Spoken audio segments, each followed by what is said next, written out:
Brother Senior Warden?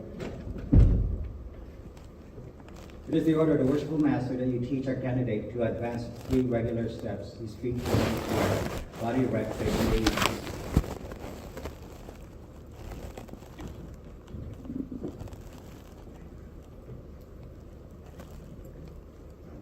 Advance has entered the Francis Mason. Give the true guard and sign of that degree. Advance as fellow craft Mason. Give the true guard and sign of that degree. Advance with your left foot, bringing the heel of the right to the heel of your left.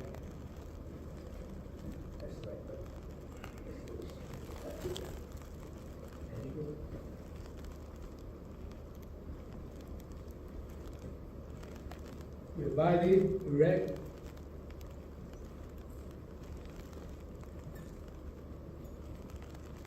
Worshipful Master, the candidate is in order. Brother Jacob Jensen, before we can proceed any further with the ceremony of this degree, it will again be necessary for you to take a solemn obligation, in which you will bind yourself to keep inviolate all the secrets of Freemasonry appertaining to the degree of Master Mason. This obligation, I assure you, like those who have already taken, will not interfere with any duty you owe to God, country, your neighbor, or yourself. It appertains to Freemasonry alone.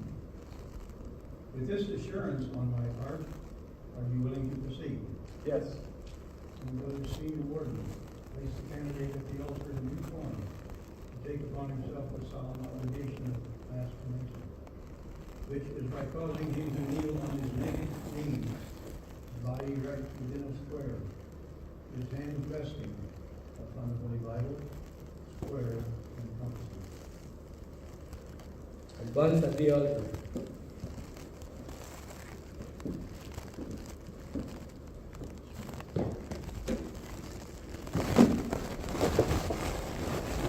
Kneel on your naked knees.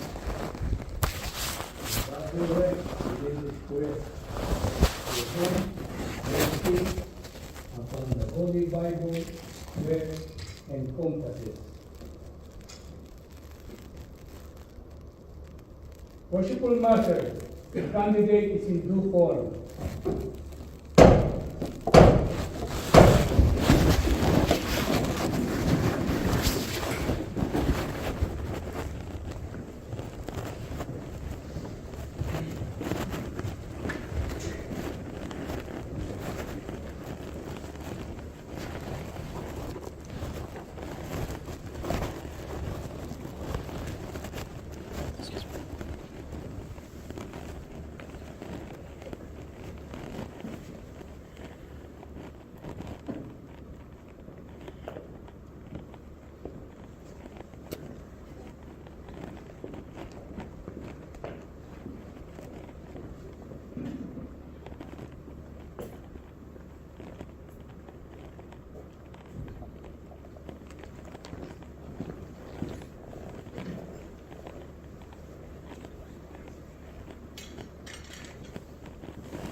You will say aye, announce your name in full, and in an audible tone of voice, repeat after me.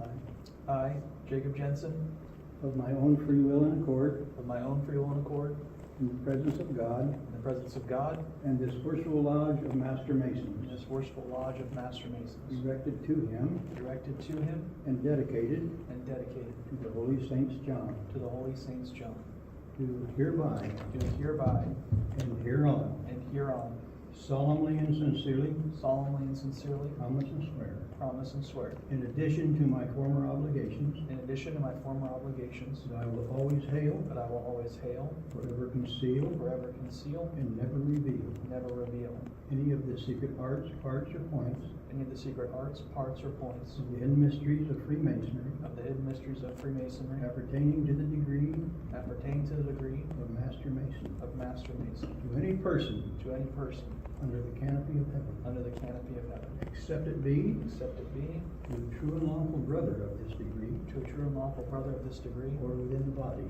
or within the body of a just of a just and legally constituted lodge and legally constituted lodge of Master Mason, of Master Masons, and neither unto him nor them, and neither unto him nor them, till after strict trial, until after strict trial, to examination, to examination, or lawful information, or lawful information, I shall have found him or them I shall have found him or them to be as justly entitled to the same to be as justly entitled to the same as I am myself. as I am myself.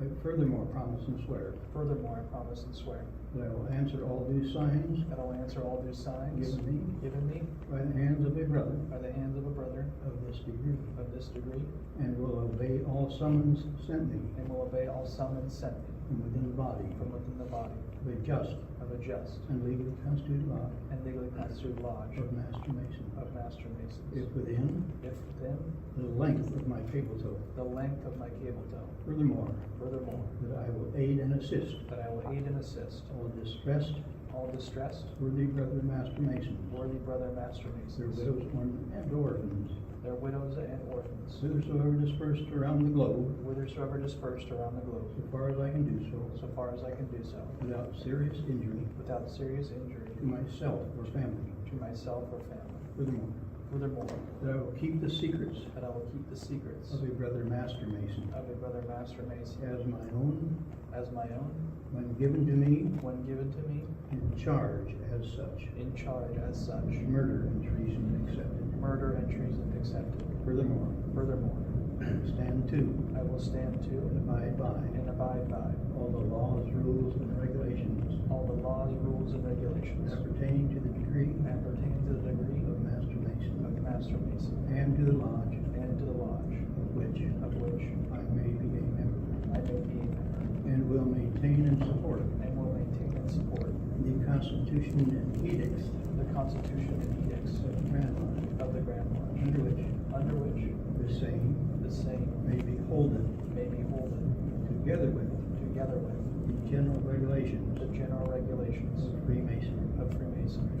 Furthermore, Furthermore, that I will not be present at that I will not be present at or assist in or assist in the making the making of a woman a Mason, of a woman a Mason, a young man in his nonage, a young man in his non-age, old man in his dotage, an old man in his dotage, atheist, an atheist, a madman, a madman, or a fool, or a fool, I knowing them to be such. I knowing them to be such. Furthermore, Furthermore, that I will not have Masonic communication that I will not have Masonic communication with an unlawfully made Mason, with an unlawfully made Mason, or a lawfully made Mason, or a lawfully made Mason, who is suspended or expelled, who is suspended or expelled, I knowing him to be such. I knowing him to be such. Furthermore, Furthermore, that I will not cheat, wrong, or defraud that I will not cheat, wrong, or defraud a lodge of Master Masons, a lodge of Master Masons, or a brother of this degree, or a brother of this degree, out of the value of anything, out of the value of anything, knowingly and intentionally. knowingly and intentionally. Nor will I injure a brother Nor will I injure a brother in his person or good name, in his person or good name, but will give him due and timely notice but will give him due and timely good notice of approaching danger, of approaching danger, so far as the same so far as the same may come to my knowledge. may come to my knowledge. Furthermore, Furthermore, that I will not violate the chastity that I will not violate the chastity of a brother Master Mason's wife, of a brother Master Mason's wife, daughter, sister, sister, mother, or widow, mother, or widow, or suffer the same or suffer the same to be done by another, to be done by another, if within my power if from within thy power to prevent. to prevent. Furthermore, Furthermore, that I will not give that I will not give the grand hailing sign the grand hailing sign of this degree, of this degree, unless I am in real distress unless I'm in real distress or for instruction. or for instruction. Furthermore, Furthermore, that I will not give the substitute that I will not give thee substitute for the ancient master's word for the ancient master's word in any other manner in any other manner than that in which I may hereafter receive it. I may hereafter receive it. Being It being on the 5 points of fellowship, on the 5 points of fellowship, a low tone of voice, in a low tone of voice, not above my breath. not above my breath. All this To all this, I do most solemnly and I sincerely, do most solemnly and sincerely promise and swear, promise and swear, fixed and steady purpose, fixed and steady purpose, to perform the same, to perform the same, without equivocation, without equivocation, mental reservation, mental reservation, or secret evasion, or secret evasion, of mind in me, whatever, of mind in me, whatever, finding myself under no less a penalty finding myself under no less a penalty than that of having than that of having my body severed in twain, my body severed in twain.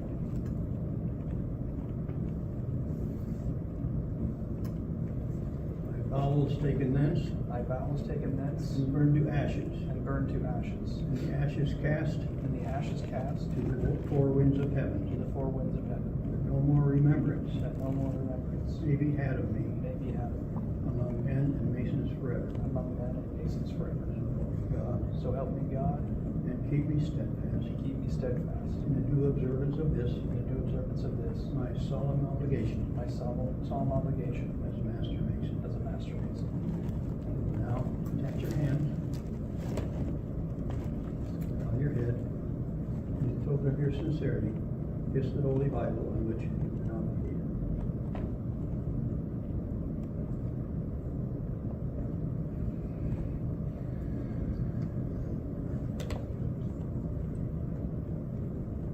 Brother Senior Warden, release the candidate from the faith, though it being 3 times around his naked body is to signify that he is now bound to the fraternity by a 3-fold tie.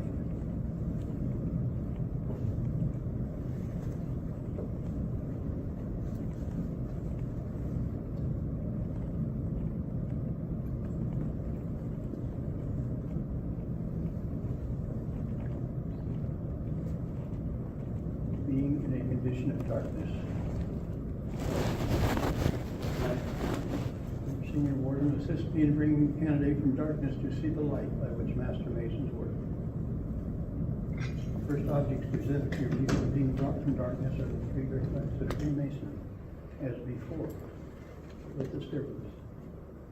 You now observe both points of the compasses, elevated above the square, which is to teach you that you are now about to receive all the light which can be conferred upon you in a lodge of Master Masons. And that you are not to lose sight of this valuable instrument, by which we are taught to circumscribe our desires, keep our passions within due bounds toward all mankind, particularly our brethren in Freemasonry.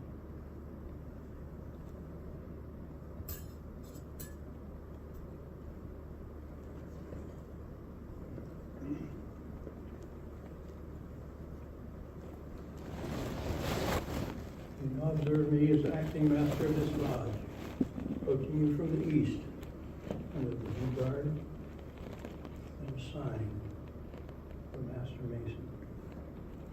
Entered apprentice masons, as you have already been informed, advance with their left foot. Bring the heel of the right to the hollow of the left, your feet forming a right angle. Fellowcraft masons advance with their right foot. Bring the heel of the left to the hollow of the right, your feet again forming a right angle. Master masons are taught to advance with their left foot. Bring the heel of the right to the heel of the left, your feet forming a split. This is the due guard, and alludes to the manner in which your hands were placed when you took upon yourself the solemn obligation of Master Mason. And this is a sign, and alludes to the penalty of that obligation, of having your body severed in twain, and so forth.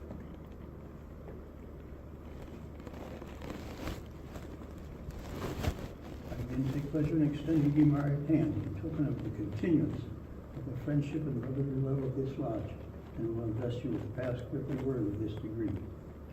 This I will do by aid of the Senior Warden for your benefit. Brother Senior, attend.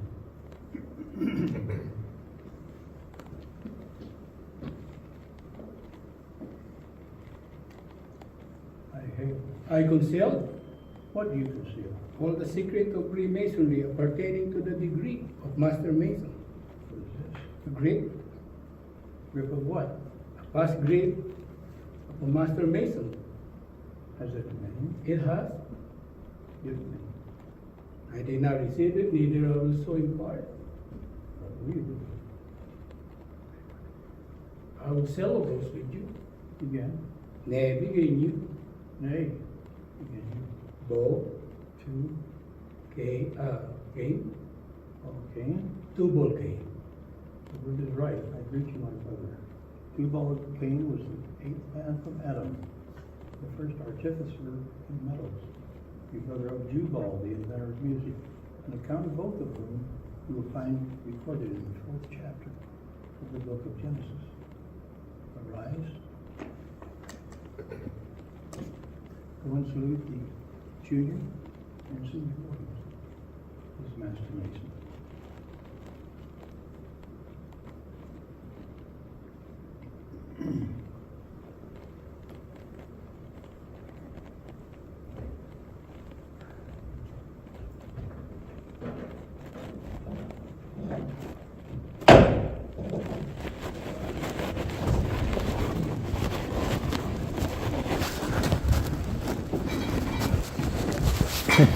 Which one is yours? Yeah.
Junior warden.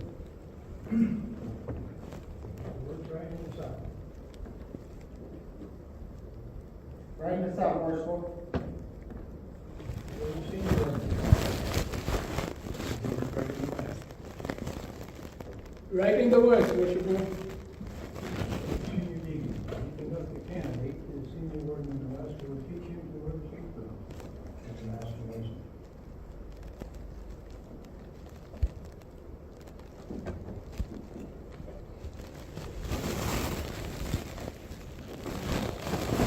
Senior Warden. It is the order of the Worshipful Master you teach a candidate to wear his apron as a Master Mason.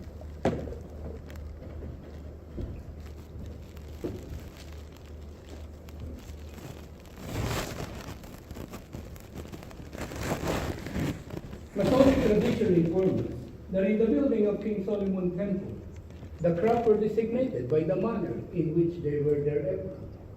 And their apprentice, as you already been informed, were there with the top turned up. Fellow crop with the top turned down and the left corner turned up in the form of triangle. Master Mason were as a mark of distinction. Master Mason were there. Master Mason as a mark of distinction and mark of the distinction were there with the left corner turned down in a form of square. You are now clothed as a Master Mason.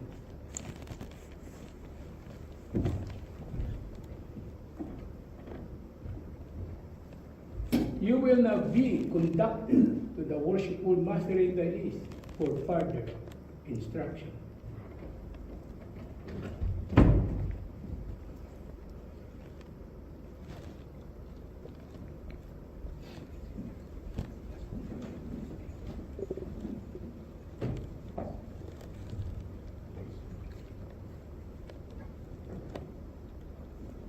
pleasure of seeing you clad as Master Mason. I will now present you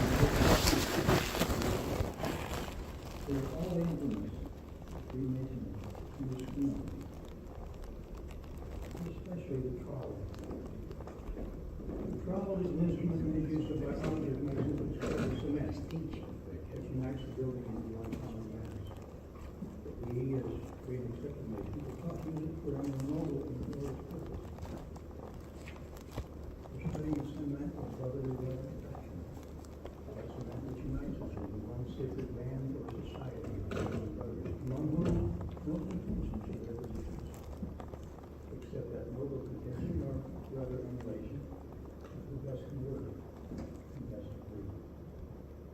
Sentiment and outplacement, not doubting that we will make a good use of it, as Master Masons have done in all ages.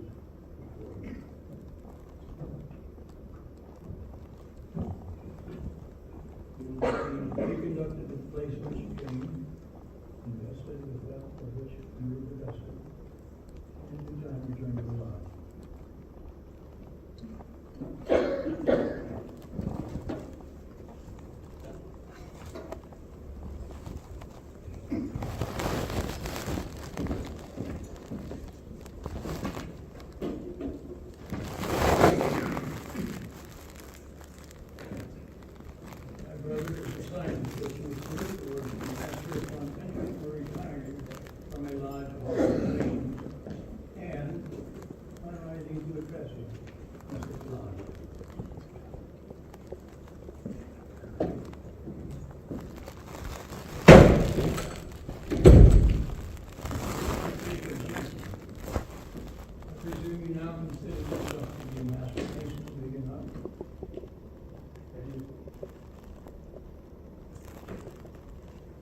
It becomes my duty to inform you that you have not yet been invested with all the secrets of this keeping. Before you can be, it will be necessary for you to travel. To convince the brothers of the fidelity in keeping inviolate that which is already been entrusted to your care. Brother Senior Deacon, bring the candidate before your meeting.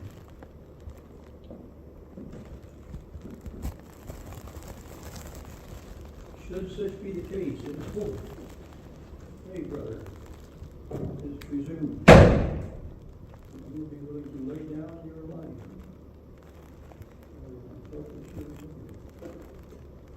For upon this one, my brother, depends your preaching the Son of Christ.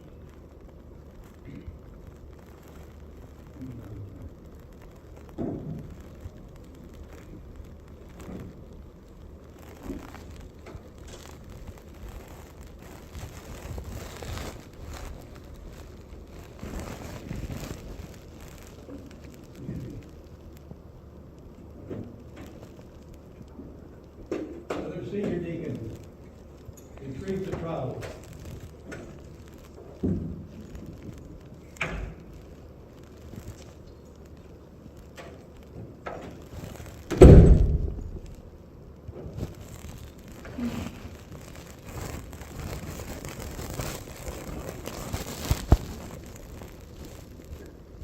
The Junior Warden, what is the honor? I, Paul Worsfold, Act 12, it is my will and pleasure that the lodge of Master Mason be called for the refreshment for the purpose of refreshment and to confer the second section of this degree. And called on again at the sound of the gavel leaves.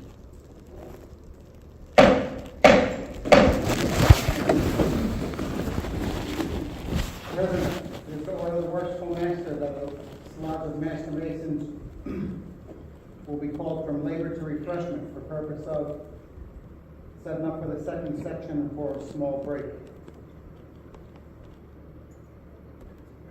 To be called again at the sound of the gavel in the east.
we did it.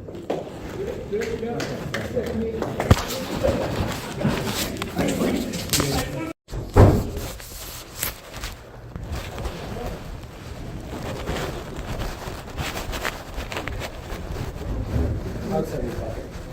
It is horrendous.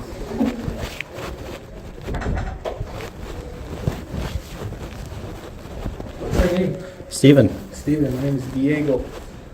it's nice to meet you. So you were part of Colombia. Peoria. Florida. This is my first day back in probably 6 years. Really? Yeah. You've been chilling, huh? Yeah, my work schedule didn't really permit, and now I finally got a promotion, so I'm working a different schedule. And then my buddy wanted to come and meet everyone and get into it. So, yeah. Thank you. Just got raised not too long ago here in Florida. Oh, really? Nice. Congratulations. I'll see you in there.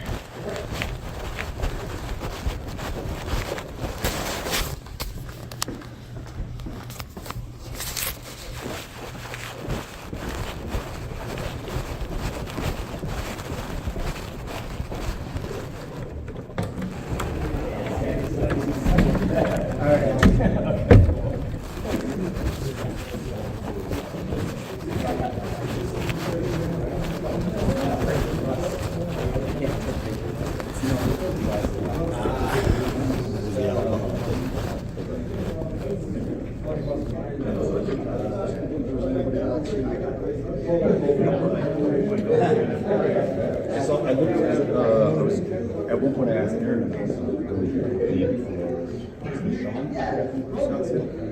or he took that pool. So then we just to see if there's anything right in front of us. And then like first of all clean up the next section.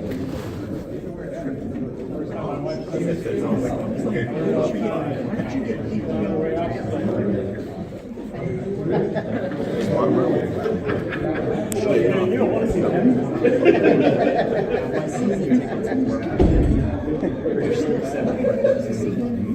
What are you doing all the way over there? Hiding so you don't gotta do the lecture?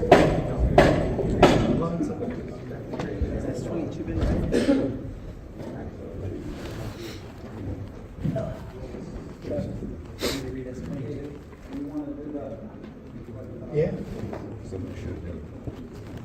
When they do the prayer, nobody says amen or some or G during the prayer. Chris, put your apron on the side of the jacket.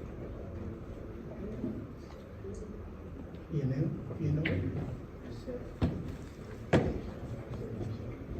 Our brother, you are now allowed to represent the Grand National High I will therefore address you with the rules such as was born by that illustrious music. Masonic tradition informs us that at the building of King Solomon's Temple, it was a daily custom. The Grand Master Hiram Wood at High 12 and the craftsmen hall together to go into the temple and view the works, to see if any improvement could be made, either for strength or ornament. After which, he entered into the Sanctum Sanctorum, or Holy of Holies, to offer up his devotion to the ever-living God, and pray for wisdom necessary to enable him to do designs on the trestle board whereby the craft might pursue their labors, and all of it being now before the Lord. In humble imitation of that ancient custom, we will kneel for prayer. Almighty and eternal God, great architect and ruler of the universe, by whose creative fiat all things first were made, we, the frail creatures of thy providence, humbly implore thee to pour down on the congregation's symbol in thy holy name the continual dew of thy blessing. And we especially beseech thee to impart thy grace to this thy servant, who offers himself as a candidate to partake with us the mysteries of the mountain. And do him with such mercy as the hour of trial and temptation. Pass him safely under the protection through the valley of the shadow of death, and that he may finally rise from the tomb of transgression and shine at the stars forever and ever. Amen. The formal response to the Master Hiram knows, and as usual, not to go out at the south gate. Grandmaster Hiram LaBelle. So glad and blessed to meet you alone. Give me the secrets of a Master Mason. This is no time or place to demand no secrets. Don't talk to me of time or place. Give me the secrets of a Master Mason. When the temple is completed, if found worthy, you'll receive them lawfully as I have. Give me the secrets of a Master Mason, or I will take your life. I cannot. Then die. He then attempted to make his escape out at the east gate. Grandmaster Hiram LaBelle, I am glad to meet you thus alone. Give me the secrets of a Master Mason. This is no time or place to demand no secrets. Wait with patience till the temple's completed. Talk not to me of time, place, or patience. But give me the secrets of a Master Mason, or I will take your life. When the temple is completed, if found worthy, you'll receive them lawfully as I have. Give me the secrets of a Master Mason, or I will take your life. The ill becomes you in this rude manner, thus to demand no secrets. When the temple is completed, if found worthy, you'll receive them lawfully as I have. Then die. He then attempted to make his escape out at the east gate. Grandmaster Hiram LaBelle, I'm glad to meet you thus alone. Give me the secrets of a Master Mason, or I will take your life. This is no time or place to demand no secrets. Talk not to me about time, place, patience, or the completion of the temple. Give me the secrets of a Master Mason, or I will take your life. It behooves you in this rude and violent manner thus to demand no secrets. When the temple's completed, if found worthy, you'll then receive them lawfully as I have. You have passed Jubala Jubalo. Me you cannot pass. My name is Jubalum, well known for my determination of character. What I undertake, that I do.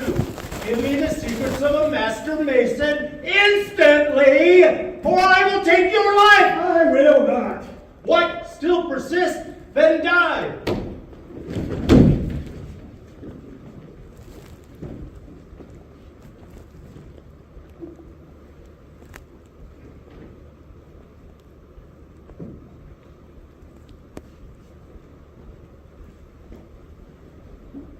What horrid deed is this? We have slain the Grandmaster Hiram LaBelle. We have searched. This is no time for reflection. What shall we do with the body? We will bury the rubbish in the temple in the low flow. You three will meet again and discuss what to do with it. Agreed.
The horrid deed is done. Here, cold and mute, wrapped in the icy clasp of death, the master's face. No more the pageantry and pomp of power.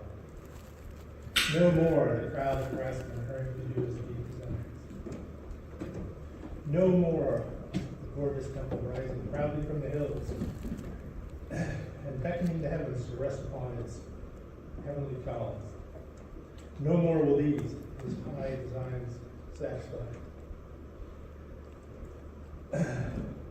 O death untimely, yet O timely death, wrested from life while fresh, his honors clustered round about him. Before the fetid breath of calumny and marred the splendor of his name, or slander smirched the glory of his achievements, he has fallen, yielding up his life Now the break is vow, surrendering all that the world holds dear, life, power, riches, everything, yet holding fast his Masonic secret. O rare integrity, O fortitude most grand, to heed in future ages will countless thousands raise their songs of praise and laud his name, who just and faith and people with trust and dread. Though well kept, his secret stands revealed. I read it thus. The Masonic secret is in these 3 words contained: truth, honor, fortitude.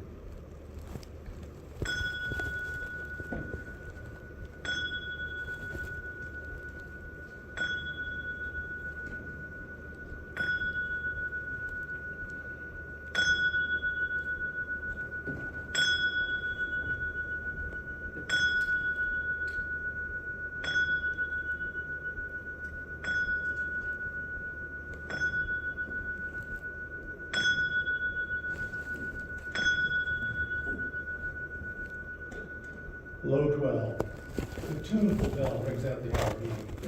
Now must we haste away, bearing the heavy burden of our remorse. Yes, is that you, Jubilant? Yes. Now what shall we do with the body? We will convey it to Westwood Manor from the temple and bury it at the brow of the hill to Mount Moriah, where I have been and prepared grave.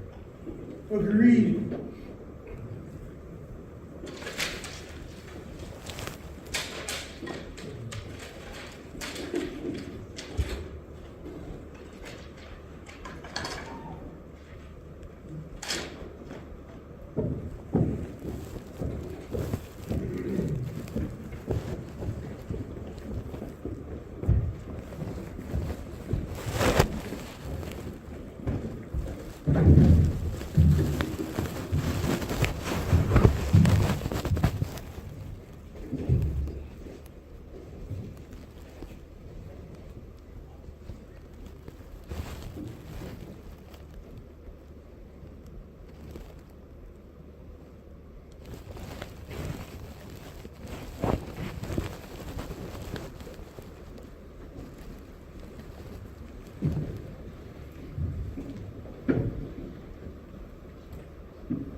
Now what shall we do?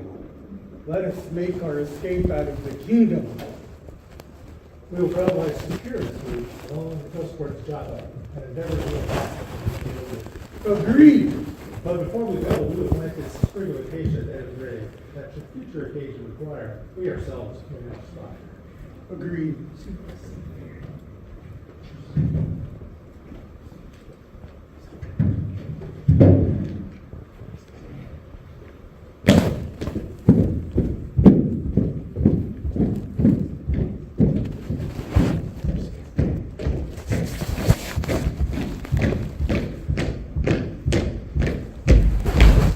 Seafaring man. Let us hail him. Hail, Captain, hail! Hello. Is that your ship yonder? It is. Whither are you bound? To Ethiopia. Do you take passengers? I do. Will you take us? I will, if you have King Solomon's pass. We have no pass, but we have money, and we will pay you your demands. Then you cannot go, for I have strict orders not to take workmen from the temple out of the country unless express permission from King Solomon. What shall we do? Let us turn back into the country. Agreed.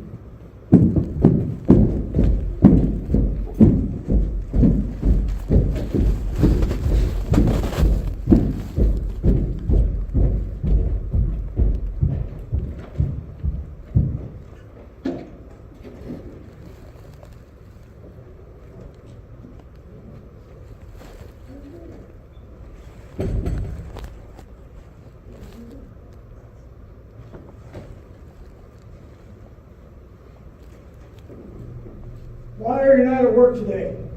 There are no designs upon the trust board whereby we may pursue our labors.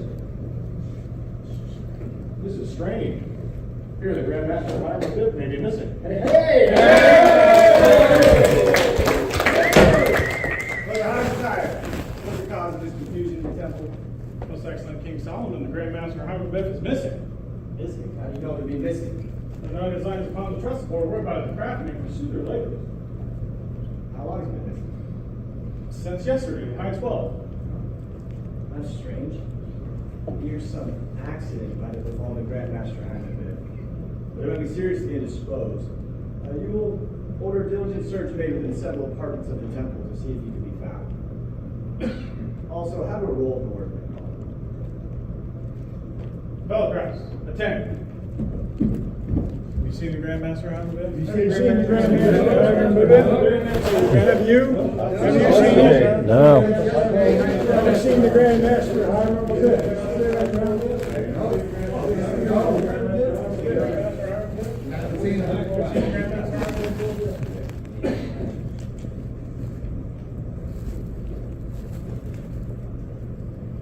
For the Grand Secretary, you'll have a roll of the workman call. Ascertain if any are missing. If so, then an embargo be placed on all shipping, so that no one may leave the realm without a royal passport. Daniel. Here. Malachi. Hey? Jacob. Yeah. Jubala. Go. Jubala. Jubala. Reuben. Here. Judah. Present. Levi. Yeah. Jubalo. Jubalo. Jubalo. Micah. Here. Ephraim. Yes, sir. Ezra.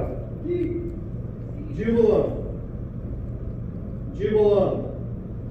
Jubilam. Joseph. Yeah. Ishmael. Here. Isaiah.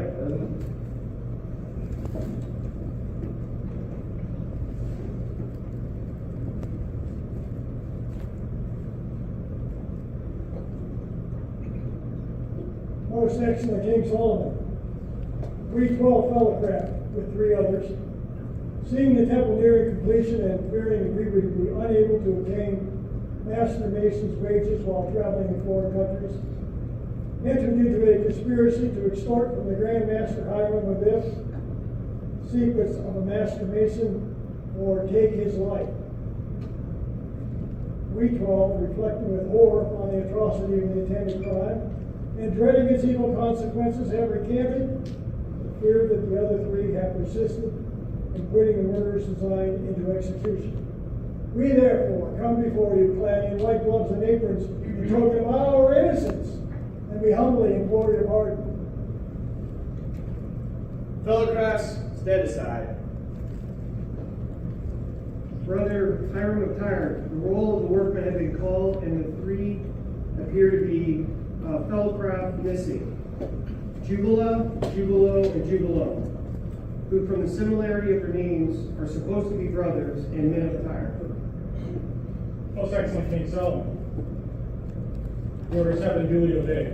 Diligent search was made without offender, but upon calling the roll, there appear to be 3 fellow crafts missing, named with Jubala, Jubalo, and Jubalam. From the similarities of name, supposed to be brothers. Brother Hiram Tyre, there appears before me 12 fellow crafts, clad in white gloves and aprons, who implored my pardon and confessed that they, along with 3 others, had entered into a conspiracy to extort from the Grand Master Hiram Abiff the secrets of the Master Mason, or they would take his life. They 12, however, reflecting with horror of the atrocity of the intended crime and dreading its evil consequences, had recanted, but feared that the other 3 had persisted on putting the murderous design into execution. You will therefore cause these 12 fellow crafts to be sent out, 3 north, 3 east, 3 west, and 3 south, in search of the Grand Master Hiram Abiff and the deserters from the temple. Fellow crafts, attend.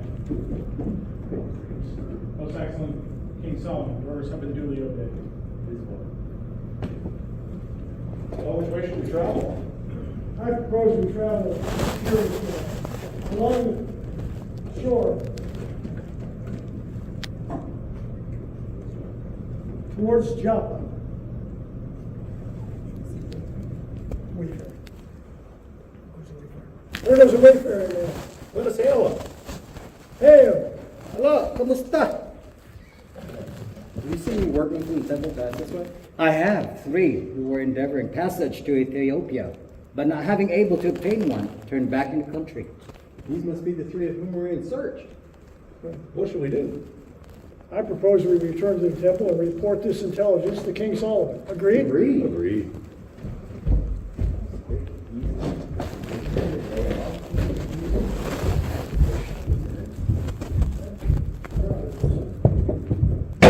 Brother Harmon, what is the cause of this confusion? Most excellent King Solomon, fellow press on return. Brother Crass, have you a report? Most excellent King Solomon, we 12 travel to secure this route along the coast of our job. I occasionally meet a wayfaring man of whom we inquired if he'd seen any of the workmen pass that way. And he informed us he had. 3 who were endeavoring to gain passage into Ethiopia, but unable to obtain one, they turned back into the country. Brother Harmon, you will cause these fellow crafts to be again sent out in the same directions as before.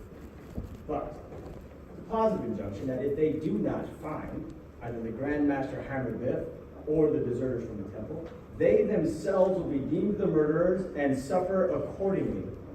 For it may be that not only did they take the life of the Grand Master Hammerbiff, but also the life of the supposed deserters, the better to conceal their own guilt.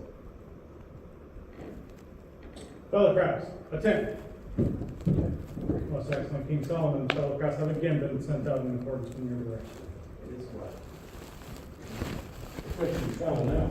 I propose we travel on the western course of the temple. Agreed? Agreed.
Several days, and our supplies are nearly exhausted.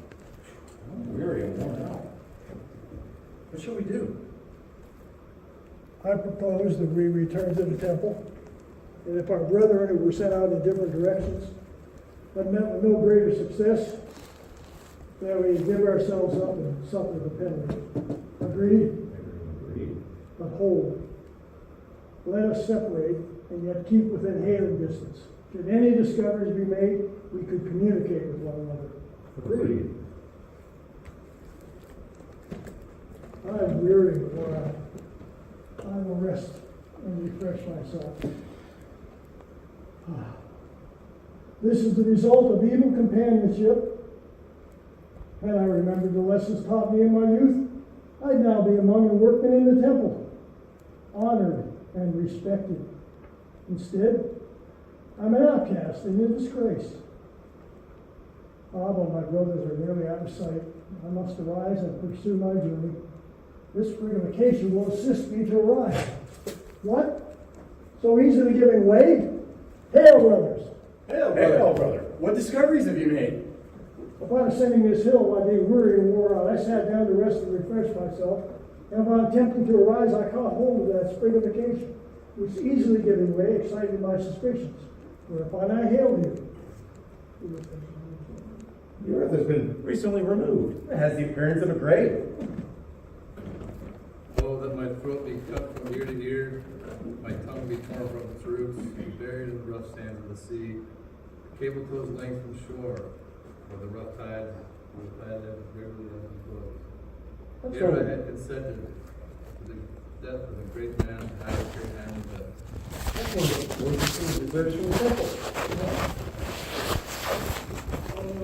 My left breast first opened, my heart taken thence, and given as a prey to the beasts of the field and the vultures of the air. For I have consented in death of such great a man as the Grand Master Hiram Abib. That sounds like another of the deserters. Yeah. July and Jubilo, I am more guilty than you both. It was I who struck the fatal blow. It was I who killed him. Oh, that my body had been set in flame, my bowels taken thence and burned to ash, and those ashes cast to the four winds of heaven, that no more remembrance may be had of me among men and masons forever. Ere I had killed so good and great a man as the Grand Master Hiram. That's the voice of Jubilo. What should we do? Let us rush upon, seize, bind, and take them up to the west gate of the temple. Agreed. There they are, you know.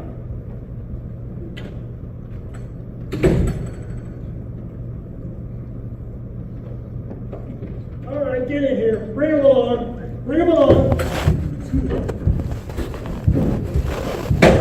Brother Hiram tired. What caused this confusion among the crowd? Most excellent King Solomon, the fellow Christ have returned. Brother Cross, have you reports?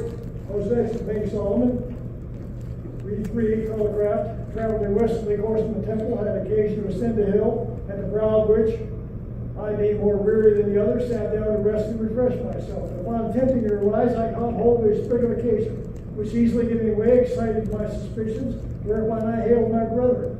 And while consulting on the spot, the earth having been recently removed and it having the appearance of a grave, we heard voices issuing from the cleft of the adjacent rocks, which we recognized as those of the deserters, each severally accusing each other and excusing themselves.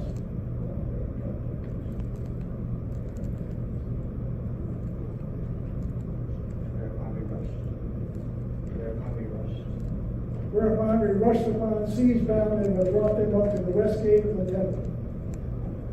Brother Hiram tired. Have them brought before me in the east. Brother Grand Marshal, attend.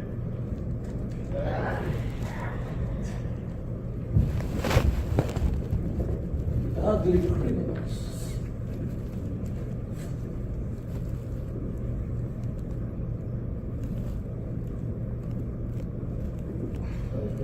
King Solomon. Follow him. Forward, march.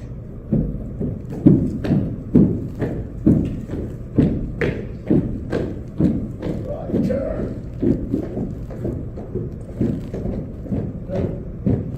That way.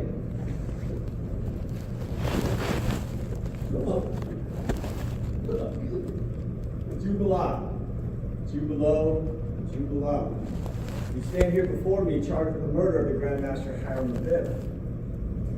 What say you, Jubilo? Are you guilty or not guilty? Guilty, most excellent King Solomon. May my throat be cut from ear to ear, my tongue be torn from its roots, buried in the rough sands of the sea. The cable flows length from the shore where the tide regularly ebbs and flows. What say you, Jubilo? Guilty or not guilty?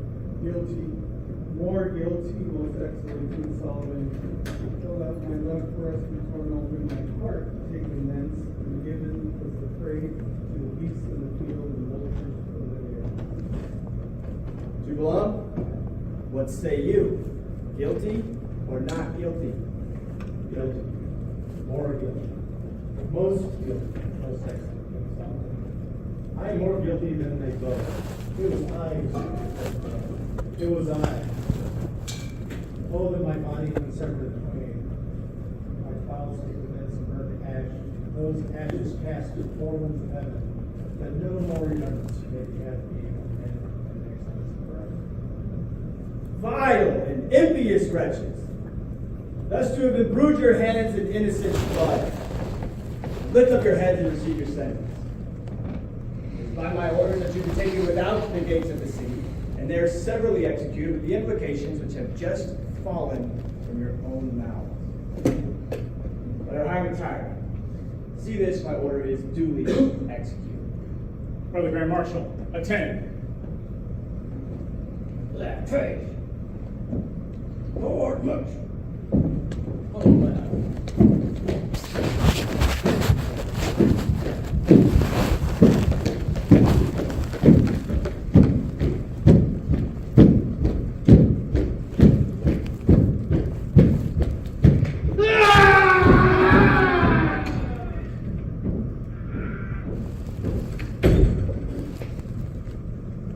Most excellent King Solomon, orders have been duly executed.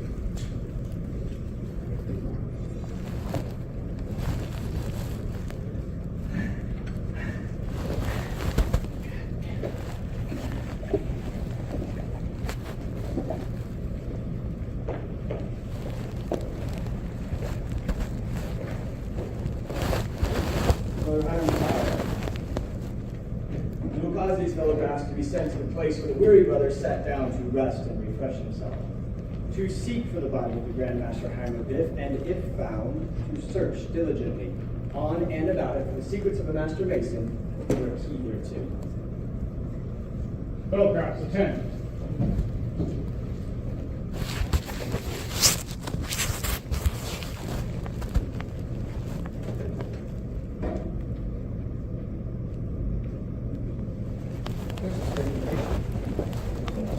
That's the spot. Let us remove the earth.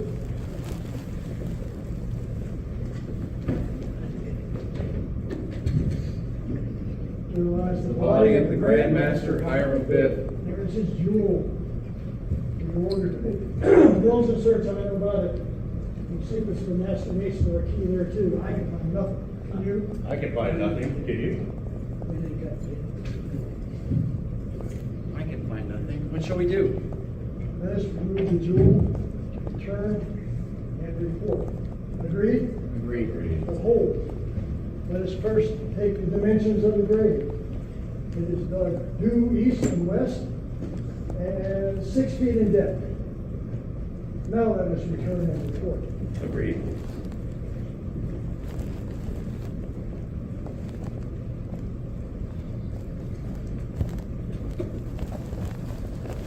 Most excellent King Solomon, fellow press, I return.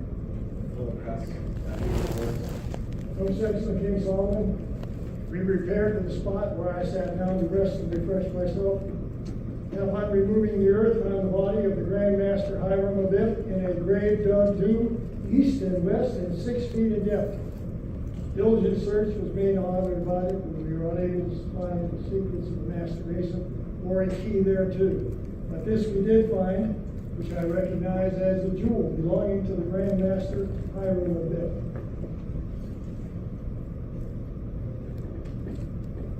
Well, then, the Master's word is lost.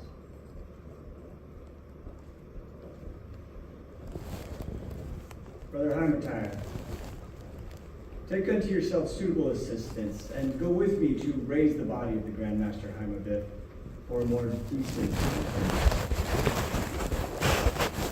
Brother Grand Marshal, form a procession in the east. Brother Stewart, take your position. Brethren, Brother Stewart, double glory.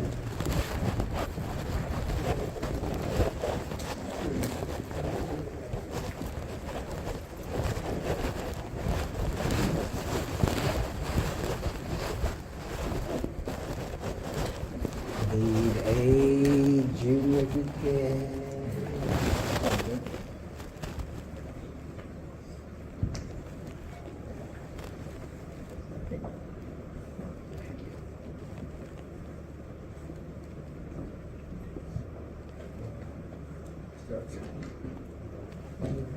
Solemn strife to funeral time, notes of our departing time, as we journey here below, through a pilgrimage of woe. Mortals now indulge a tear, for mortality is here. See how wide her trophies wave o'er the slaughter. slumbers of the grave. Here another guest we bring, seraphs of celestial wing. To our funeral altar come, waft our friend and brother home. Lord of all, below, above, fill our souls with truth and love. As dissolves our earthly tie, take us to thy lodge on high.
O Lord my God, O Lord my God, O Lord my God, is there no help for the widow's son?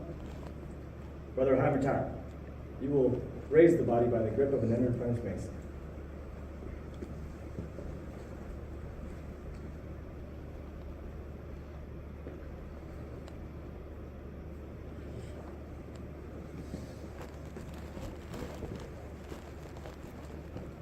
Most excellent King Solomon, the body cannot be so raised, owing to its advanced state of decomposition.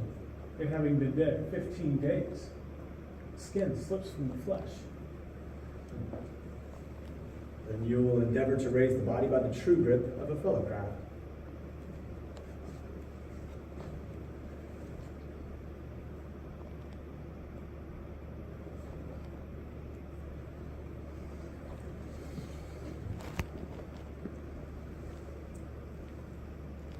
Most excellent King Solomon, for like reasons before, the body cannot be thus raised.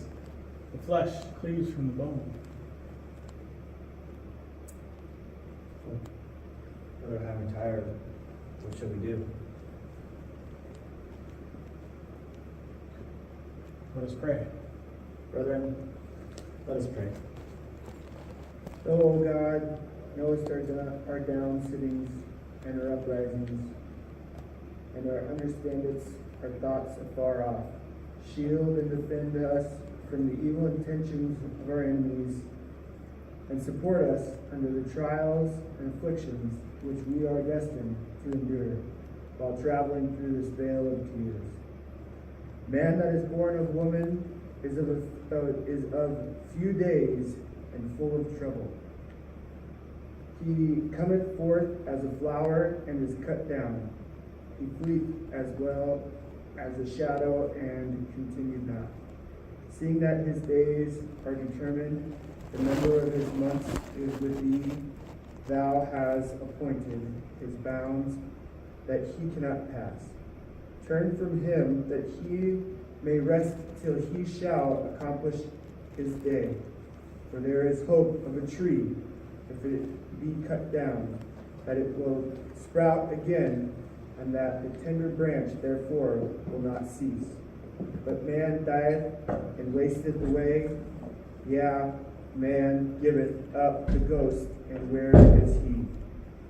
As the waters fail from the sea, and the flood decayeth and drieth up, so man lieth down and riseth not up, till the heavens shall be no more.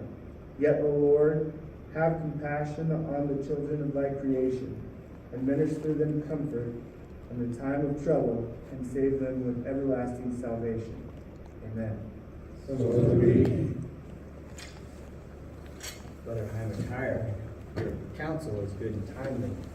Nations should ever remember that when human strength and wisdom fail, we are divine assistance through the medium of prayer. My mind is now clear. And although the skin slips from the flesh and the flesh clings from the bone, there is yet still strength in the lion of the tribe of Judah. And the body shall be raised on the 5 points of fellowship, and the first words spoken or uttered after the body is raised will be the substitute for ancient master's word until the future generations discover right.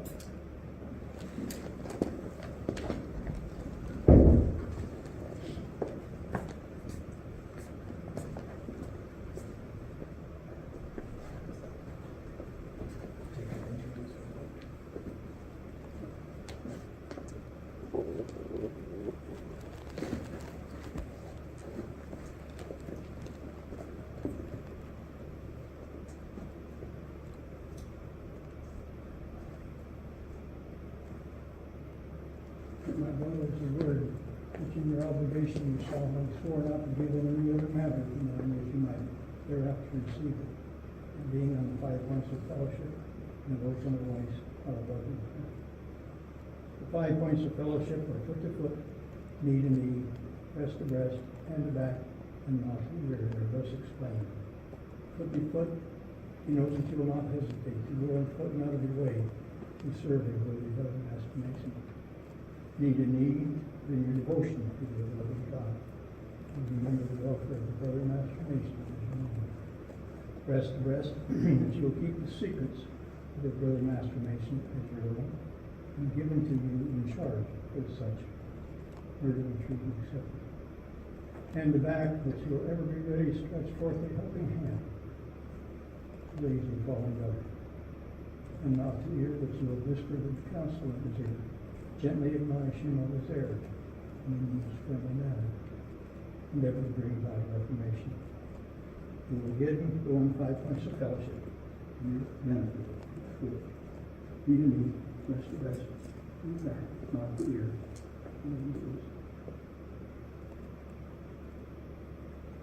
This, my brother, is a true grip of the Master Mason. Instead, the body of the Grandmaster Hiram Biff was raised from the grave. Since which time this has been adopted true grip of the Master Mason. There's a lecture appertaining to this degree which, when you receive it in a chair provided for you, Worship Brother Ariel Macker, receive the gift. That's right.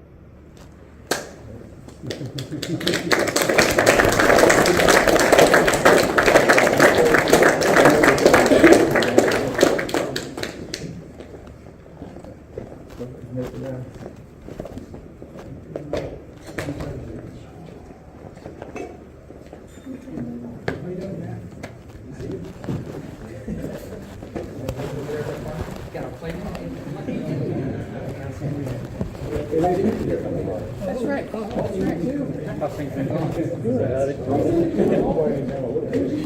Yeah. Congratulations. Congratulations. Hey, there you go. Hey, there you go. Master wasn't up here. Congratulations, appreciate it.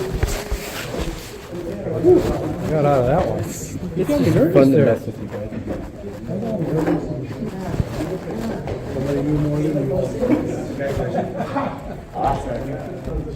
See you next time.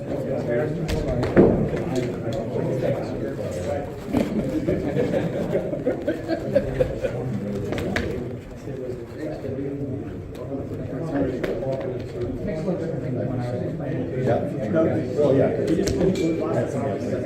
The same.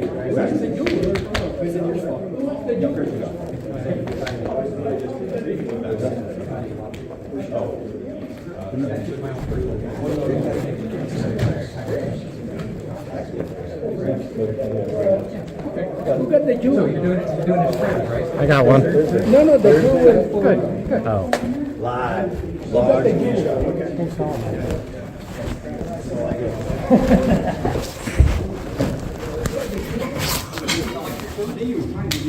No.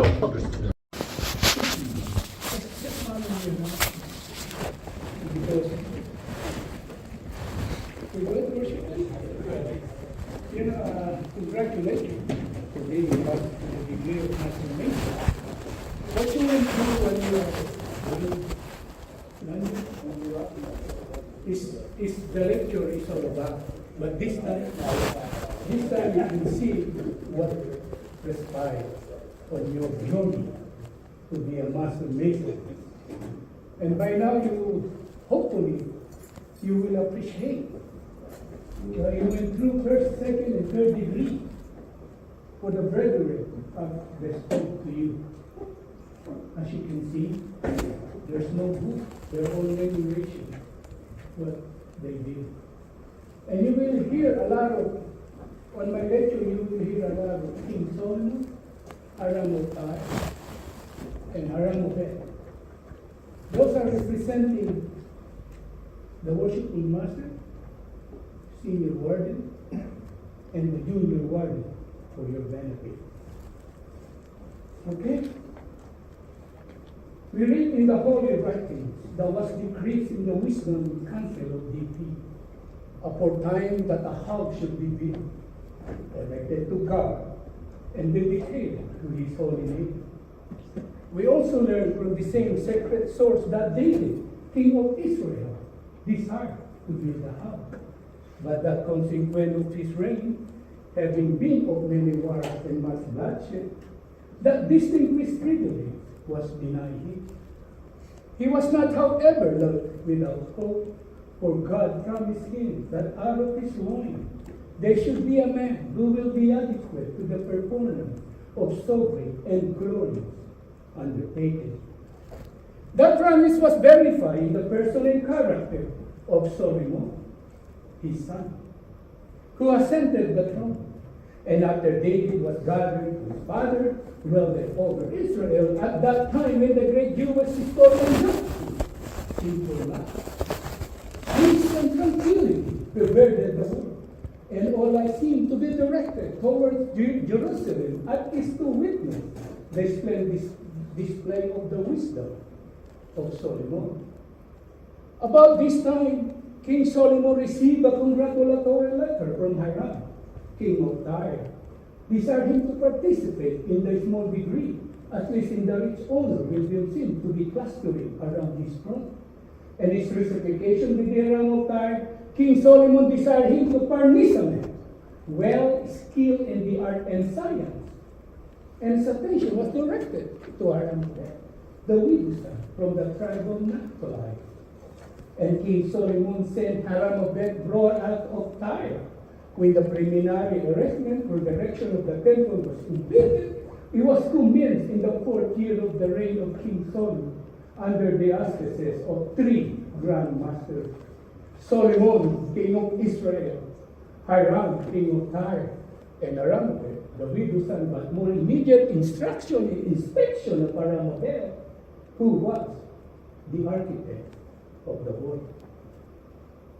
We have this evening, my brother, represented a tragedy which Masonic tradition informs us actually took place when the temple was nearing its completion, and which resulted in the death of the Grand Master, Haramobet.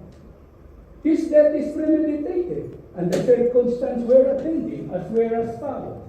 15 fellowcrafts, seeing the temple was nearing its completion, fearing that they would not be able to obtain master mason wages while traveling in the foreign country, entered into conspiracy to extort from the Grand Master Haramobet the secret of master mason, or take his life. 12 of them, however, reflecting with horror upon the atrocity of the intended crime, dreading its evil consequence, had recanted. But the other 3, named Jubalo, and Jubala, being more hardly believing, persisted in putting the murderous design into execution. They accordingly stationed themselves at the south, west, and east gates of the temple at high 12, knowing it to be the daily custom of the Grand Master Hiram of it, when the crowd were called from labor to refreshment, to go into the temple to view the work, to see if any improvement could be made, either from strength or ornament. After which he entered the sanctuary or holy of holies, to open up his devotion to the ever-living God, and pray for wisdom necessary to enable him to draw design upon the trusted board. After performing the pious duty, the Grand Master Hiram of it, as usual, was to go up at the south gate, which he found closely guarded by Jubala, who tried to murder him, the secret of a Master Mason or his mistake life. And upon the third refusal, he swore him across the throat with a painful in his gate. He then attempted to pass out at the west gate, which he found more closely guarded by Jubala, who also tried to murder of him, the secret of a Master Mason, or he would take his life. And upon the third refusal, he smote him upon the left breast with an angle of his square. He then endeavored to make his escape out at the east gate, which he found more closely guarded by Jubala, who, seeing the ill success of his brother, determined that he would not pass him by without accomplishment with moral purpose. He therefore prayed several times, demanded of him the secret of a Master Mason, or he would take his life. And upon the third refusal, he smote him on the head and fell his death at his feet. They buried the body in the rabbis of the temple, and agreed to meet again at 12, which is 12 at night or midnight, and consult what further to do with it. They made agreeable appointment, conveyed the body a westerly course from the temple, and buried at the brow of a hill in Memorial, and until his place of vacation at the head of the grave. That your future occasion required, they themselves might know this path. They then traveled a security route along the coast toward Java to endeavor to gain passage into Ethiopia, but not being able to obtain one, turned back into the country and secreted themselves in the cave near the place where they had buried the body. On the following day, King Solomon entered the temple, and finding the crowd in the utmost confusion, demanded of Hiram the cause, who informed him that the Grand Master Hiram of it is missing. King Solomon inquired how he knew he was missing, and learned there's no new design upon the trusted board, whereby the crowd may pursue their labor. He then inquired how long he has been missing, and was informed since the day before at high 12. King Solomon remarks that this is strange, that if there's some accident had befallen the Grand Master Hiram of it, or at least he might be seriously indisposed, and ordered diligent search to be made in several apartments of the temple to see if he could be found, and also have the roll of the workmen called. His order was duly obeyed. Diligent search was made without effect, but upon following the road, they had appeared 3 fellow craft missing, namely Jubalo, and Jubalam. Being the similarity of their name, they're supposed to be brothers and men of Tyre. King Solomon then informed Hiram, king of Tyre, that in the meantime, they had appeared before him 12 fellow craft, clad with white gloves and apron, in token of their innocence, who informed his pardon and confessed that they with 3 others, fearing that they would not be able to obtain Master Mason wages while traveling in the foreign country, entered into conspiracy to extort from the Grand Master Hiram of it the secret of a Master Mason, or take his life. 12 of them, however, reflected with horror upon the atrocity of the intended crime, pleading in civil consequence had recanted, but the other 3 persisted in putting the murderous pair into execution. King Solomon then ordered these 12 fellow craft to be sent out, 3 north, 3 west, 3 east, and 3 south, in search of the Grand Master Hiram of it and the deserter from the temple.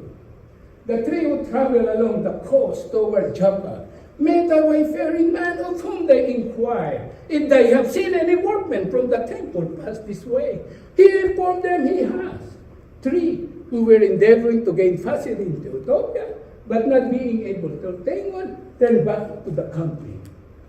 The fellow craft returned to the temple and reported this intelligence to King Solomon, who thereupon ordered the fellow craft to be again sent out with the same direction as before, but with a positive injunction that if they did not find either the Grand Master Hiram of it or the deserter from the temple, they themselves would be deemed the murderer and suffer accordingly.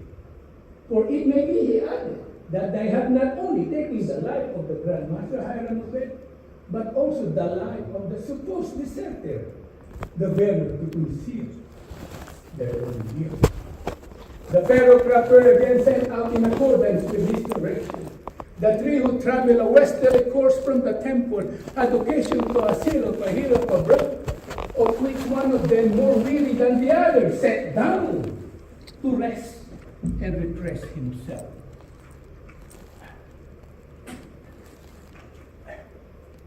While attempting to arise, got a hold of his spray of acacia, and easily giving away, excited his suspicion, whereupon he held his brother. Upon consulting the spot, the earth having been recently removed, and his appearance of the grave, they heard exclamation issuing from the tip of the adjacent rock, which they recognized as the voice of the deserter, severely accusing themselves and excusing each other. Whereas they was upon seized, bound, and took them out at the west gate of the temple and brought before King Solomon in the east, where they confessed their guilt, and were by his order taken out without the city and severely executed in accordance with the imprecation which has just fallen from their own mouth. King Solomon then ordered the fellow craft where the weary brother sat down to rest and refresh himself, to seek for the body of the Grand Master Hiram of it. And he found to search diligently on and inquiry for the secret of a master mason or a key thereto. The fellow craft repaired to the spot, and upon removing the earth, found the body of the Grand Master Hiram of it in the grave, that due east and west, and 6 feet in depth. Diligent search was made only the body for the secret of a master mason or a key thereto, but they did not find the secret. But they did find the jewel worn by the Grand Master Hiram of it. Upon this intelligence being communicated to King Solomon, he exclaimed, "Then the mastered word is lost."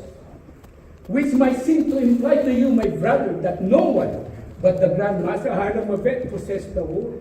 Such, however, was not the case. Masonic tradition informs us that in the building of King Solomon, there were 3 Grand Masters: Solomon, king of Israel, Hiram, king of Tyre, and Hiram of it, who entered into a solemn covenant not to give the secret of a master mason when assailed by the ruffian, choosing rather to lie down his life than to forfeit his integrity. For that alone, my brother, is well worthy of imitation.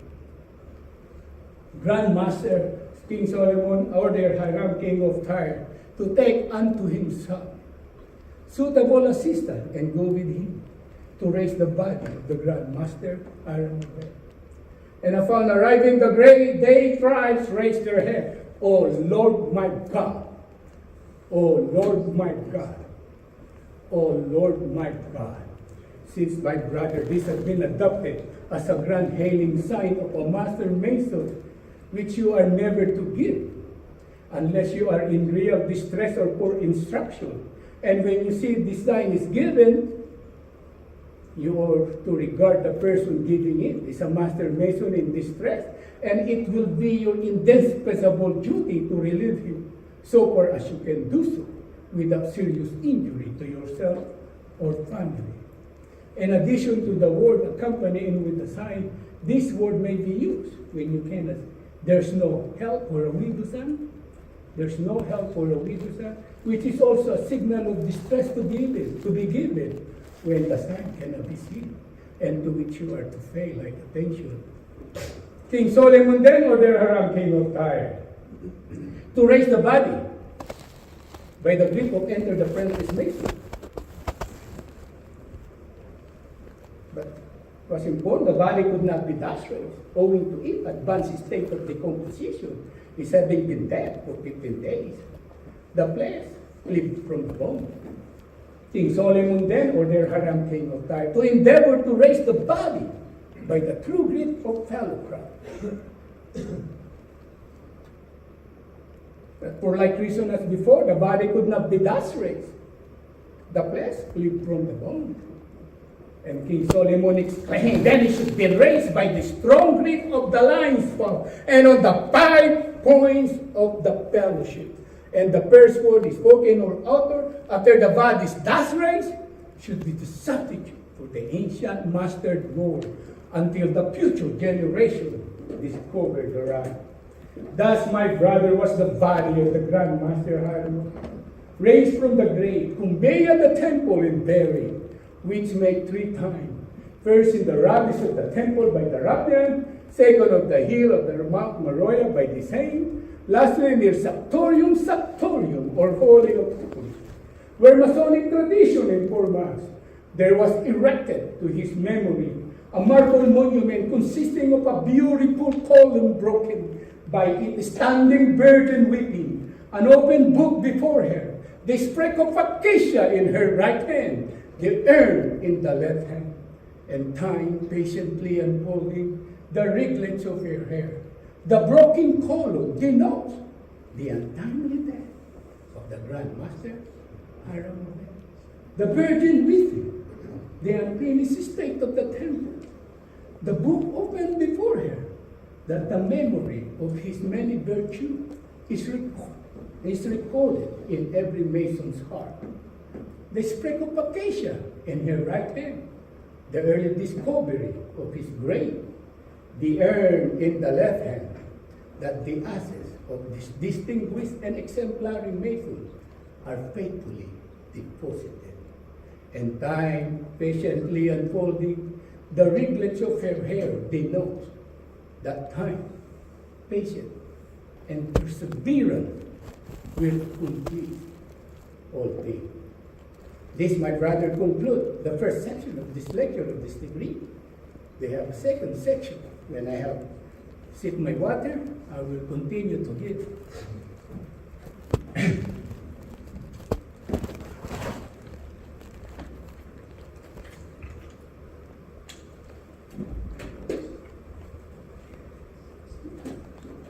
The third section illustrates certain hierarchical emblems, well calculated to increase talent and promote virtue.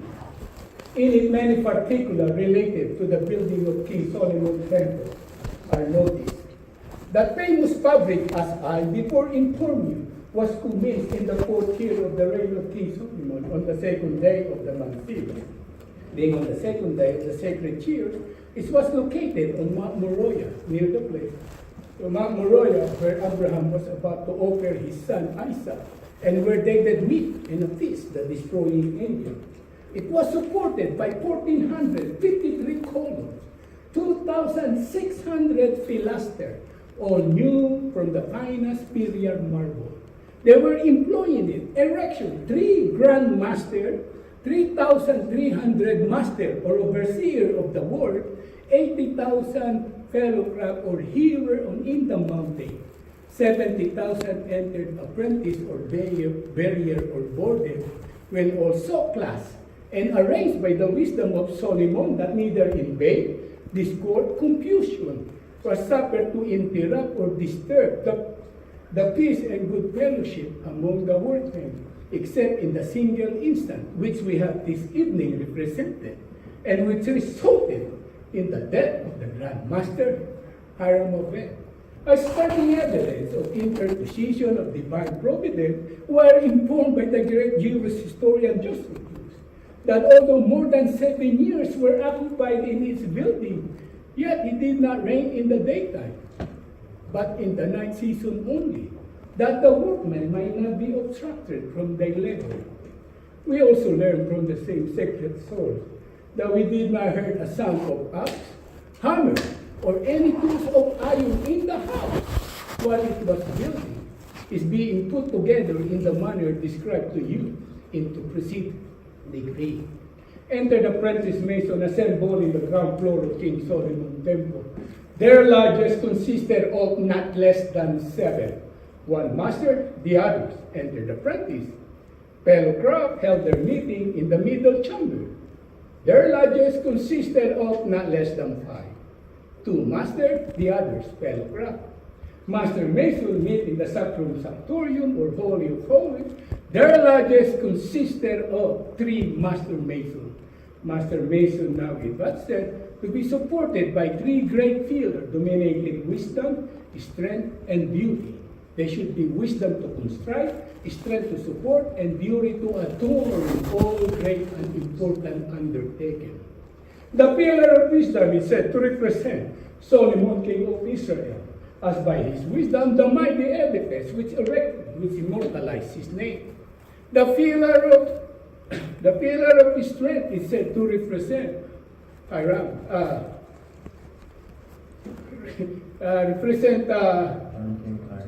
King Hiram, king of Tyre, who made an engagement to King Solomon to pay the crop their wages if any be due, that none may go away dissatisfied.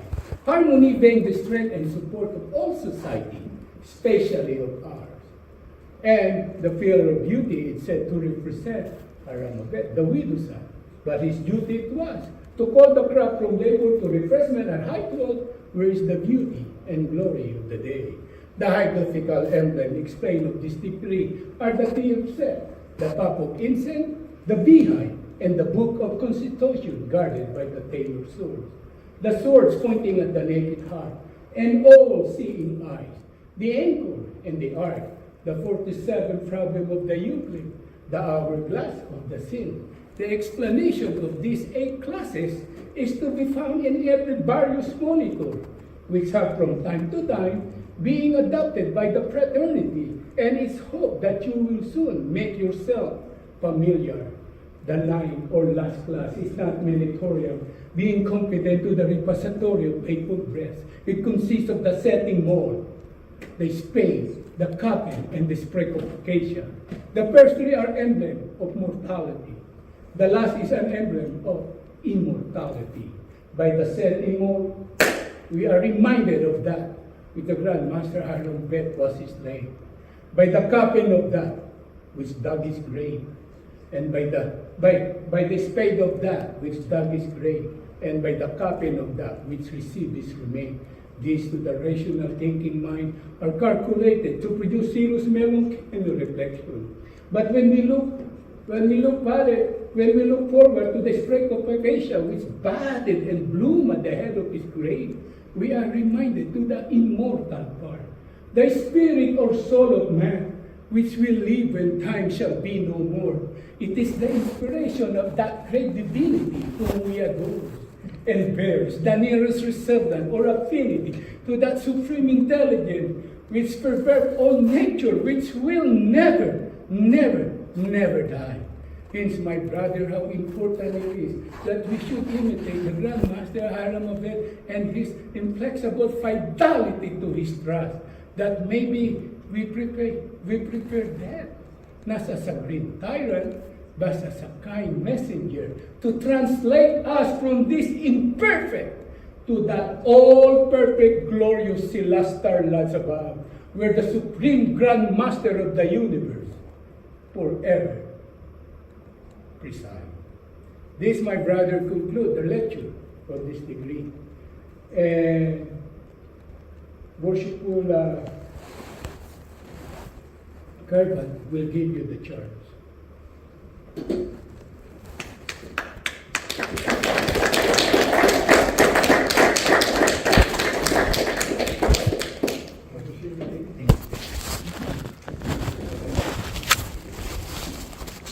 I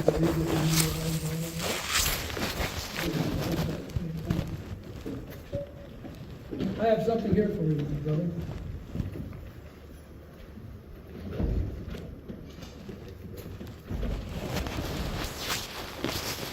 My brother, it is my pleasant duty to present to you your own volume of sacred that great life in nature. Before doing so, however, I have certain observations to make concerning this holy book, and this your third degree, to which I trust you will pay strict attention. The Holy Bible is commonly thought of as one book because it has a front and a back cover. However, it's a library of 66 books, 39 of which are found in the Old Testament and 27 in the New Testament. These books represent the sacred literature of the Hebrew race and are the product of many centuries of varied authorship and subject matter. They combine law, history, poetry, philosophy, biography, ethics, and the revelation of the divine truth and light.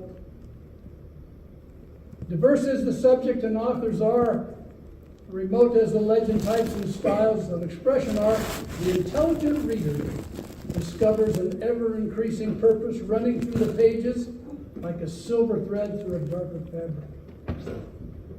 Veritable flashes of truth and light reveal the true character and mind of God and his never-failing love towards all mankind. The Holy Bible is the world's supreme record of man's experience with faith. It is the Mason's trestle board in character building. That important duty to which you have dedicated yourself this evening and have been emblematically presented the tools of this degree. In this holy book are laid down the principles for correct living. Its great men loom large upon the background of world history. They lived, they fought, they loved, they sinned, they repented. And they have left behind them here in this holy book the testimony that the keeping of God's law and the doing of God's will are the only things in this life worth living for. We need to know our Bible, to learn its precepts, to reverence it as our great book friend. And my brother, that your feet may not stumble, and that your pathway through light may be well lighted. Your brethren of this lodge have commissioned me to place in your hands this evening your own volume of sacred law, that great Masonic light, on which you took all three of your obligations, with the prayer that it may indeed be a lamp unto your feet and a light unto your path. We bid you read it frequently, carefully, and thoroughly, and urge you to use it as a guide in your earnest effort to become a better man and a better Mason. A credit to this lodge in particular, and an asset to the community wherein you may at any time reside. My brother, this is your guidebook for building your spiritual temple. That edifice within you over which you are the architect of your very own soul. That soul that was so eloquently represented this evening by Grand Master Hiram V, and you, yes you, representing him. Despite the guidance so beautifully woven throughout this book, and because we are all human, there may be times in a man's life, or your life, where the pressures or drama of life leads him astray. So far astray that his spiritual temple begins to suffer or crumble under those pressures. So what do you do when you see or are aware of a brother downtrodden, suffering from the pressures of life? Or, if you are the one suffering, what are your expectations? Tonight, you are admonished that you will unselfishly go on foot and out of your way to aid and succor a needy brother. That you will ever remember a brother's welfare as well as your own in all your applications to deity. That you will keep in your breast a brother's secrets. That you will be ever ready to stretch forth your hands to aid and support a falling brother. And that you will ever whisper good counsel in the ear of a brother, and in the most friendly manner remind him of his errors and endeavor to aid in his reformation, and will give him due and timely notice that he may ward off all approaching danger. My brother, we are the architects of our own souls. The strength of our spiritual temples comes from our being the masters of our own souls, and from the guidance offered from within this lodge and that great light in masonry. Congratulations, my brother. Now I'd like to tell you a little bit more about the book you hold in your hands. And I'd like for you to keep this for reference because you need to memorize this later. The front of this Bible contains a title page, and in there you will find the signatures of the officers of Peoria Lodge number 31. And on the following page, you will find the signatures of all the brothers present here this evening. Further past that, you will find an opportunity to register your Masonic life should you choose to pursue the Scottish or the York Rite, or if you become involved in the Eastern Star. All those pages are set aside for you for keeping a record, as well as the genealogy of your family to be able to pass on to future ages. Congratulations and enjoy that book.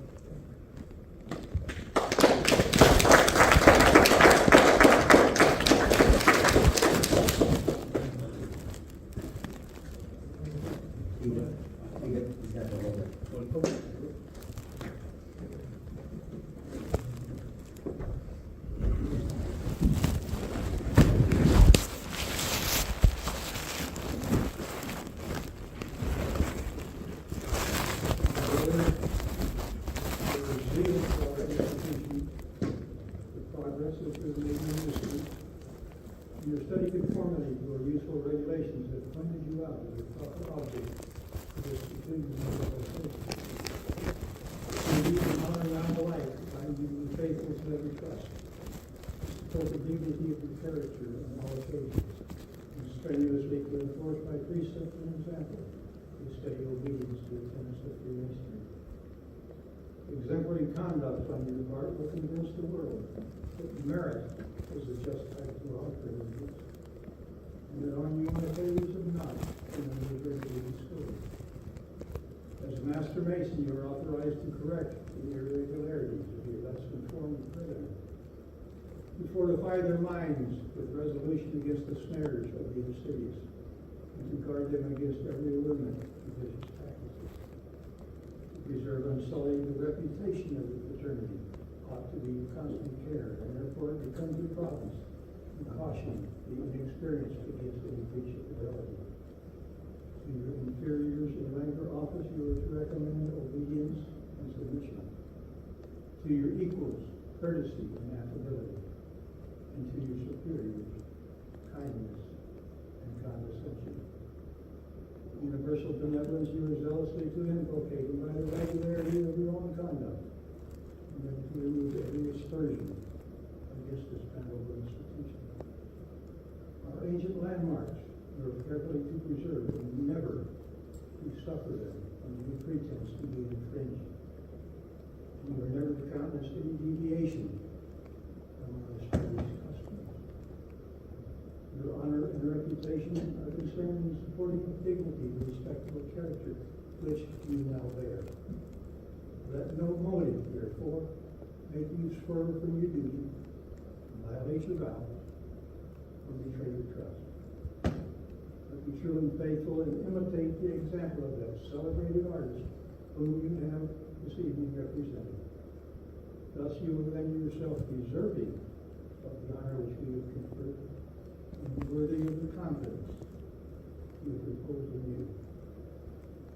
Brother Senior Deacon, you now perform the traveling charge.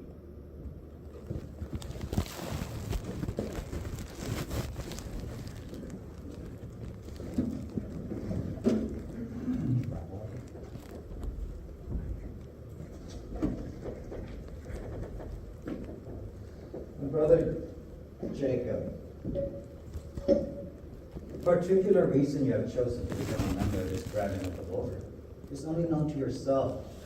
It must have been the prompting of vital curiosity, without being truth. Now, we will satisfy. It must have been because of a relative or a close friend, Mr. Mason, and has expressed the desires for you to become one too, and follow in their footsteps.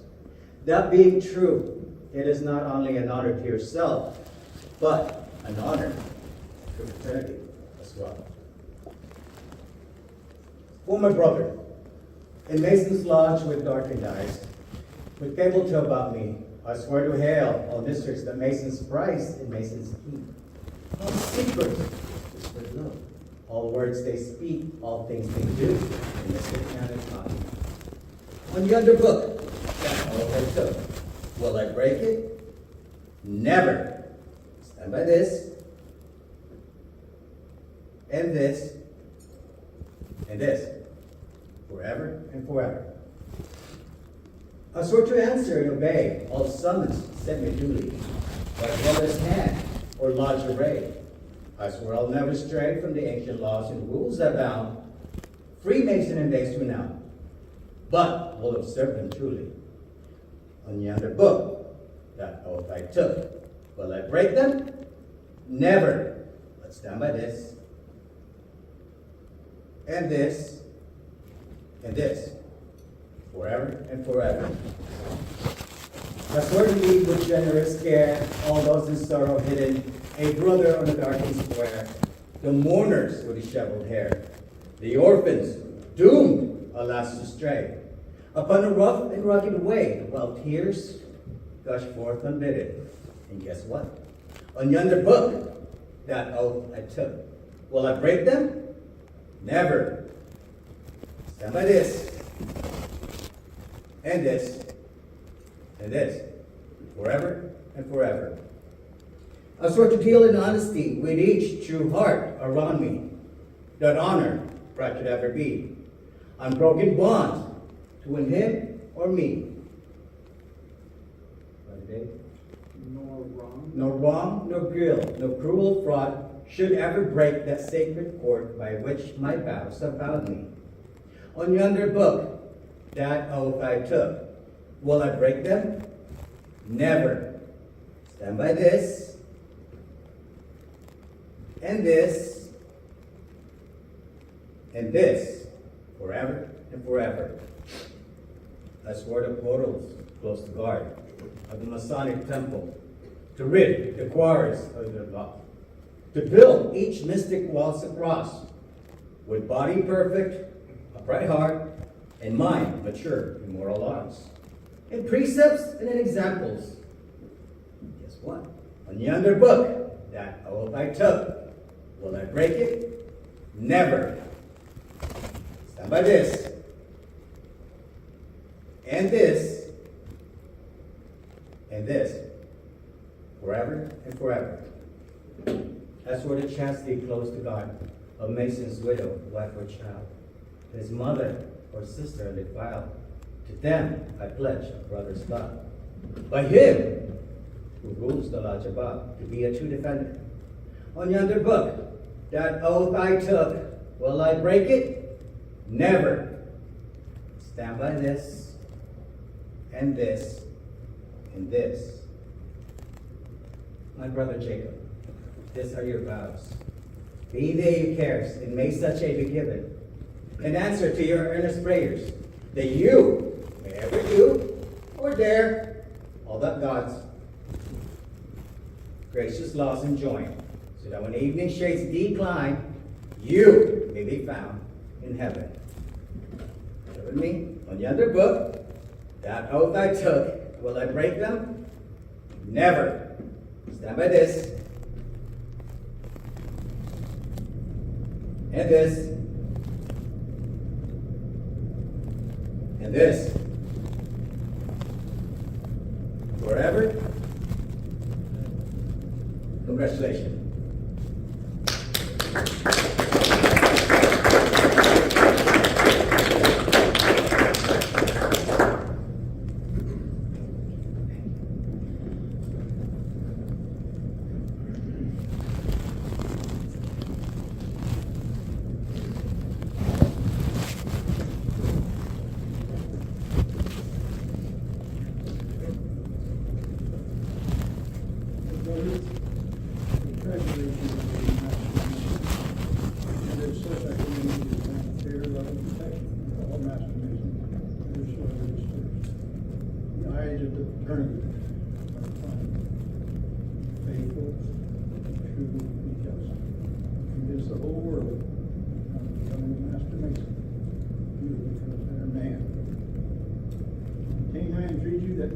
heart, love of virtue, and the courage and intention which we think you now possess, in which the spotless testament with which you were girded, is at once the emblem, badge, and reward.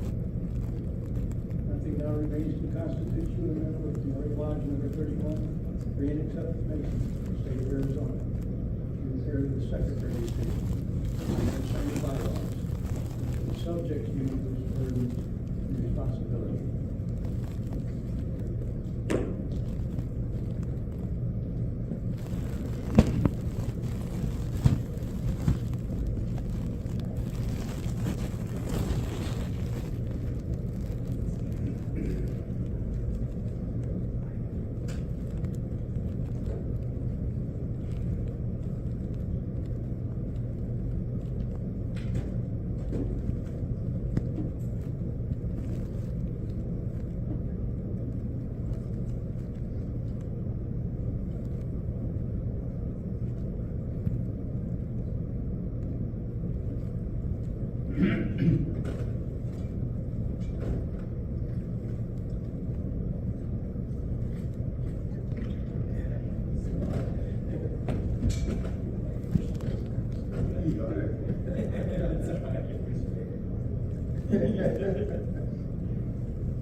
My brother, stand before the altar of Freemason, on which is always placed the Holy Bible, square, and compasses. The greatest of these is the Holy Bible, it being God's inestimable gift to man as a rule and guide of his faith, and upon it all regular Masons. You will notice that the area between the altar and the master's pedestal is never violated, except during the ceremonies of your initiation. This is signified that no man can have the wisdom to rule and govern his lodge unless the light which emanates from this great book shines upon him without blemish. Bell box. And the honorable furniture worthy of a place upon the altar. It is by use of the ballot box that members of the Masonic fraternity determine who shall be their brothers.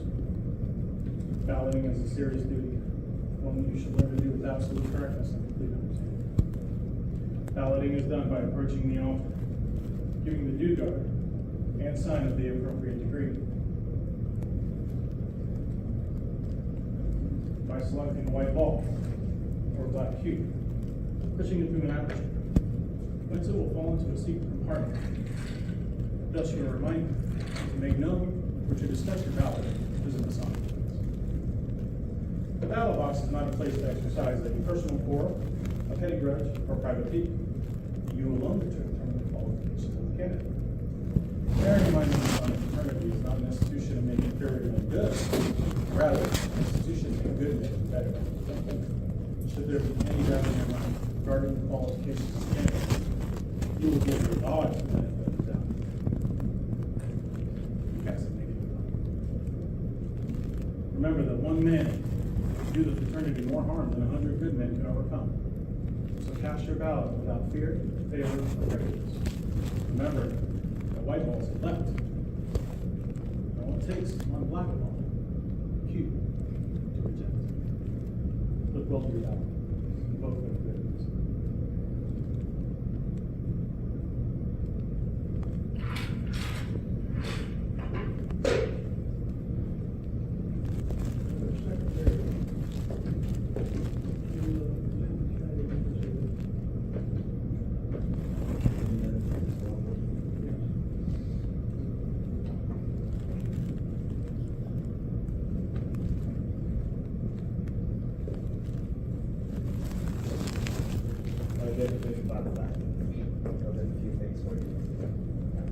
first thing I have for you is your apron. This is the landscape apron that was given to you at your first degree. And then you take it back from you and hang out. So there's a landscape apron for you to wear. Remember from the degree you're first to wear in all of your life. Many brethren will keep it in their case so they pass on, and that is their coffin cake, coffin apron. Other brethren will wear it out and about, and George to wear it however you like. I also have the trowel that we gave to you earlier today. To remind you how to use this, we'll take you those instructions and then to get back from you. Give it back to you. George. And then lastly, is your Masonic patent that has all of your initiated past and raised dates on it, and the officer's signatures from today. That's all I've got for you. All I've got for you.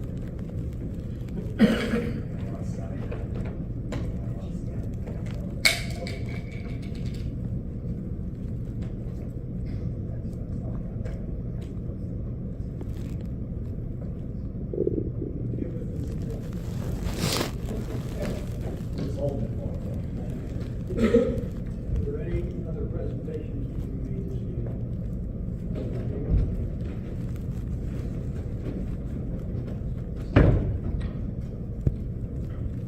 This is something that each of our family has been doing. Last night I knelt where Hiram knelt and took an obligation. Today I'm closer to my God, and I'm a master mason. Though heretofore my fellow man seemed each one like the other, today I search each one apart. I'm looking for my brother. And as I feel his friendly grip, it fills my heart with pride. I know that while I'm on the square, that he is on my side. His footsteps on my errand go. If he should such require, his prayers will plead on my behalf, if I should so desire. My words are safe within his breast, as though within my own. His hand forever at my back, to help me safely home. Good counsel whispers in my ear, and warns of any danger. My square and compass, brother now, who once would call me stranger. I might have lived a normal life, and risen to distinctions, without my brother's helping hand, and the fellowship of Masons.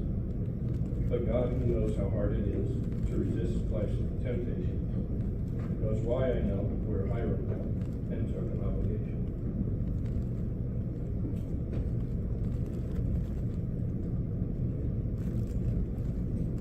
Are there any more presentations?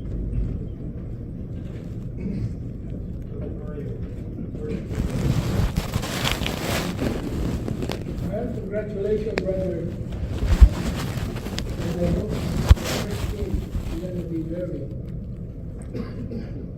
being Master Mason. Congratulations.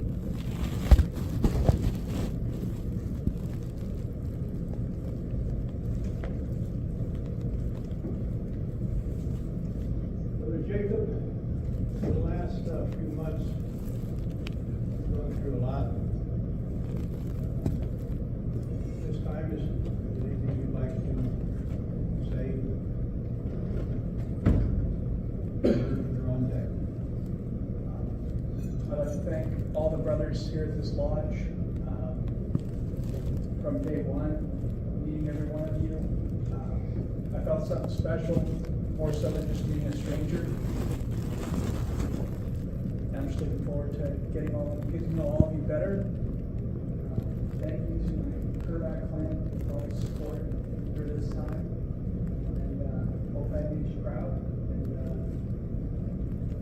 keep going.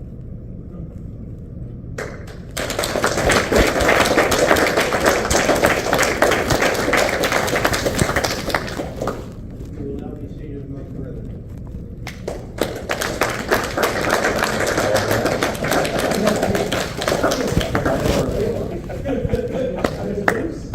You're welcome.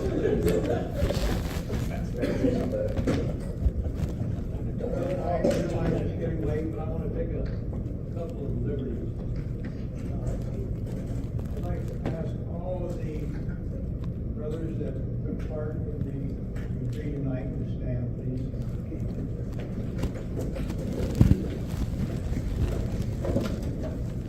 Brother Senior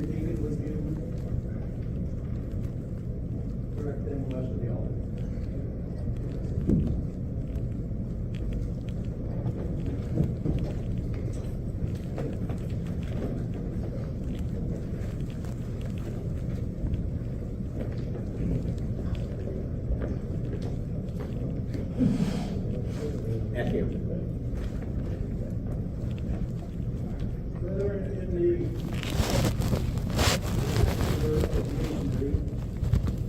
these are the workmen that toiled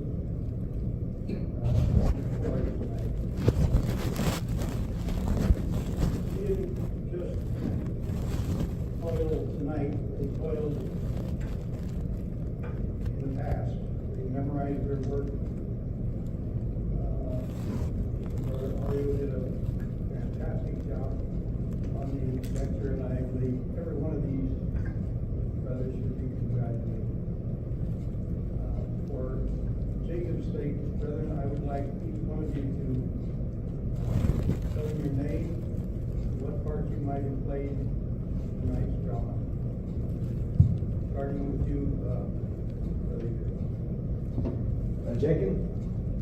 Gary Grandio, Brother Gary Grandio, senior deacon for this year. Played a seat as a senior deacon, also did a chapel charge and a wayfaring on the second part, the second section. Congratulations. Congratulations, brother. And I know that it's really hard to be a part of this fraternity, but anyway, for a few months, you made it. So congratulations.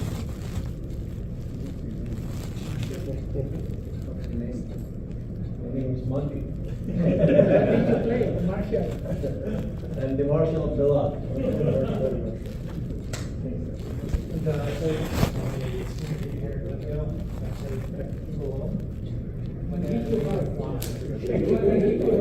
Remember him.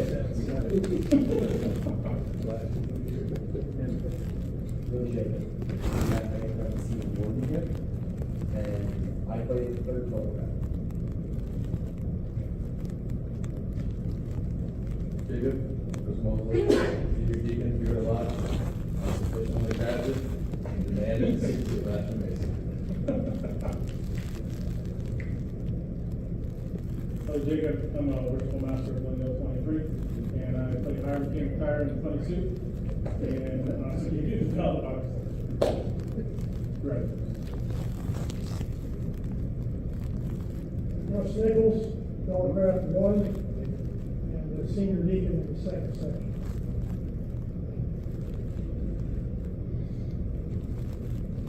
Jacob, I'm Mike Mosley. I presented you your Bible. I'm also the chairman of the mentorship committee for Peoria Launch Studio. Should you ever require the official mentor.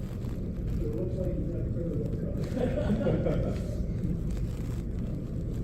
Brother Jacob, congratulations. I took the pleasure of shaking you around a little bit as people look.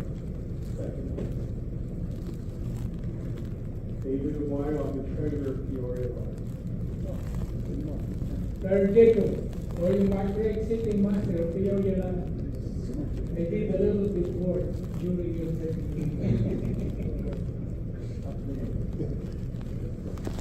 Brother Thomas Sedenfeller, senior steward at Peoria Lodge, and I did that job tonight, and I made sure to take.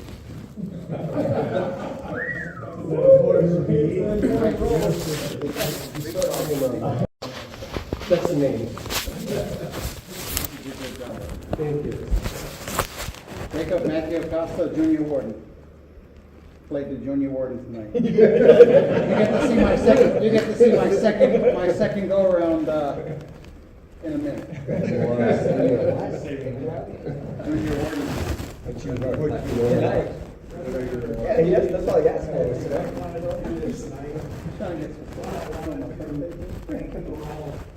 For being workmen in the party. And the other reason is so that when Jacob sees you, he'll put the name together with what you did to raise him to a sublime degree of mastery. And once in a lifetime.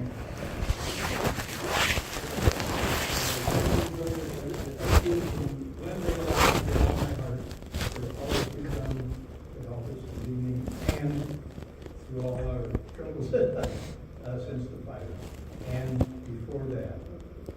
And I thank you all. Please be seated. Thank you.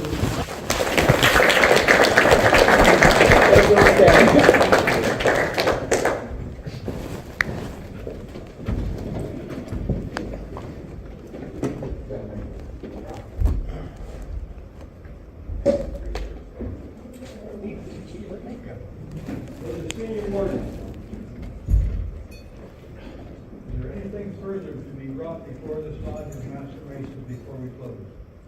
You think, Worshipful, first of all, congratulations, Brother Jacob, being a Master Mason.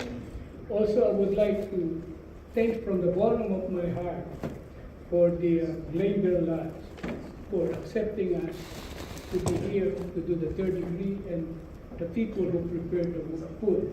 It's fantastic. And also, as you know, I've been leaving for 50 days this coming of January 25th, and I'll be back March 15th. For my long vacation, my senior warden and everybody will try to help to put the degree together and what's the schedule coming up. And I can be reached on my email and text or messenger in case you really need to get in touch with me. Again, thank you, Worshipful. You did a very great job, and I'm so proud to all officers. They did magnificent job. This is our first month of this year, and the practice really helped. Thank you very, very much. Anything in the south? I'd like to thank Glendale for, and everybody else who stepped up to help us out with this degree and for having us. The food was delicious. We really appreciate you guys helping us out and having us in your lodge tonight. And I'd like to congratulate you, Jacob. Look forward to hearing your proficiency. I was part of his proficiency board for his second degree, and it was spot on, so I'm excited to hear the third degree proficiency. That's all it works for. Anything on your table, buddy, Secretary? No, so I already communicated with Jacob when he was at my desk when I need you. However, I do want to add one thing. I know we thanked a lot of the brethren from Glendale for their participation, and we had a lot of help. I want to point out one brother specifically, Matt Baker, because Matt Baker was hanging around my desk when we started that second section, and I said, Matt, I don't know if we have a third fellow back. It hasn't been communicated to you. And he said, well, nobody asked me. And I said, well, I'm not asking you. I'm not really asking either, but you might be needed. And sure enough, we didn't have a third fellow captain, and at the moment, he literally jumped up and got in there and did an excellent job. So I think he deserves a round of applause for that.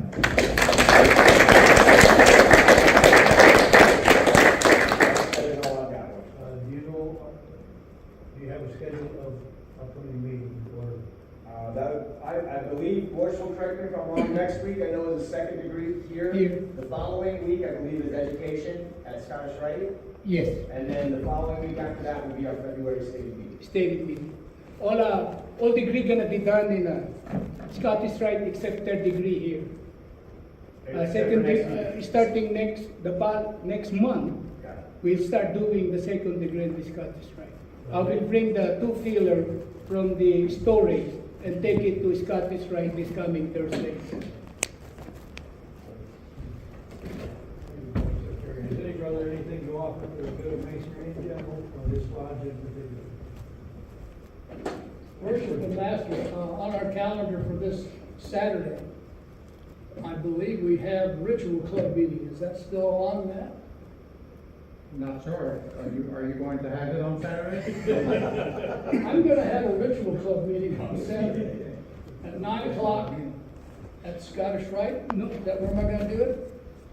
Well, let me address that. I sat with Brother Hal and Antonio. Yes. And I did not we discussed the future meeting except Tuesday. And he said the only thing we're gonna have to do is give them a call, make sure there's no conflict to their schedule. Okay. And I did not discuss about this coming Saturday meeting. I think we'll move that somewhere in February. I will sit with senior warden to set it up and give Hal a call. Okay. For the future meeting this coming February. Very well. Thank you, Worship. Thank you, Worship. It's my bad. I forget all about it. Not a problem. For the members of Glendale Lodge, I come from Iowa. And we had for many years a meeting called Blazing Star. in which a group of geologists would meet on the fourth Monday of the month. And we would work either the first, second, or third, first section, third, second section. And then after that, it was the pleasure of the craft. I suggested that we establish something known as a ritual club for Peoria Lodge number 31, so we could get ourselves up to a higher level in our ritual. Preserving the ritual correctly and delivering it correctly needs to be our focus. Not our only focus, because the other half of it is our fellowship. We don't want to neglect who we want. We do not want to become complacent in our use of the ritual, because complacency runs like a bacteria through an organization. So it's my endeavor to make sure that our ritual is best as it can be. Always striving for perfection, but sticking with good enough. Thank you, Lord. Thank you, Brother. Brother Mike. In case any of you wonder why I use a setting ball as a gavel tonight, my youngest son, Jamie over there, gave me this a couple of years ago, and I don't know where he found it, but every once in a while it comes with something, comes over to the house with something Masonic and says, "Here, Dad." And I thought that the night being the 3rd degree, the setting ball would be appropriate to run the meeting. And that's the story behind this setting ball. Yes, brother. I just want to point out something from Glendale's schedule. So this coming Thursday, we will be doing a 3rd degree as well. I will be in the East, and the Grandmaster will be here. You guys are all invited. It's going to be a fun night. He's going to be here to present 2 50-year awards, and hopefully we'll get to do a little bit of extra ceremony and receive him in his official capacity. That's this coming Thursday? This coming 2 days from now.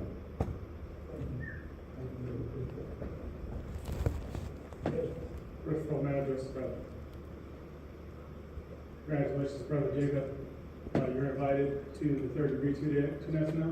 You wonder what the heck we were doing? It's a good chance to see the other side. Spreading the cement of brotherly love is my mission. I really, truly appreciate everybody that came here tonight. It means a lot to me. It means a lot for my lodge officers to come here tonight and participate in the degree. And I love it when I see lodges come together and do stuff like this. I really appreciate it, everybody. Thank you.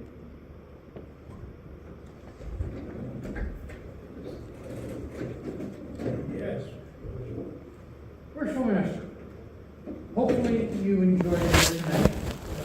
And next Tuesday, the Rainbow Girls will be cooking dinner for the lodge. So I don't know if any of your people here realize that Glendale is an eating lodge, and we always, I repeat, always have food for a degree. Sure, always. That'll be a week from tonight? Yes, worshipful, next Tuesday.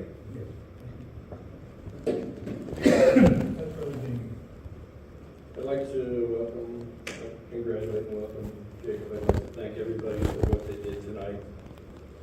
And I'd like to recognize Worshipful, who, unless my son moves back to Phoenix, this may be the last time we meet. I'd like to recognize him for all his hard work and the legacy he leaves.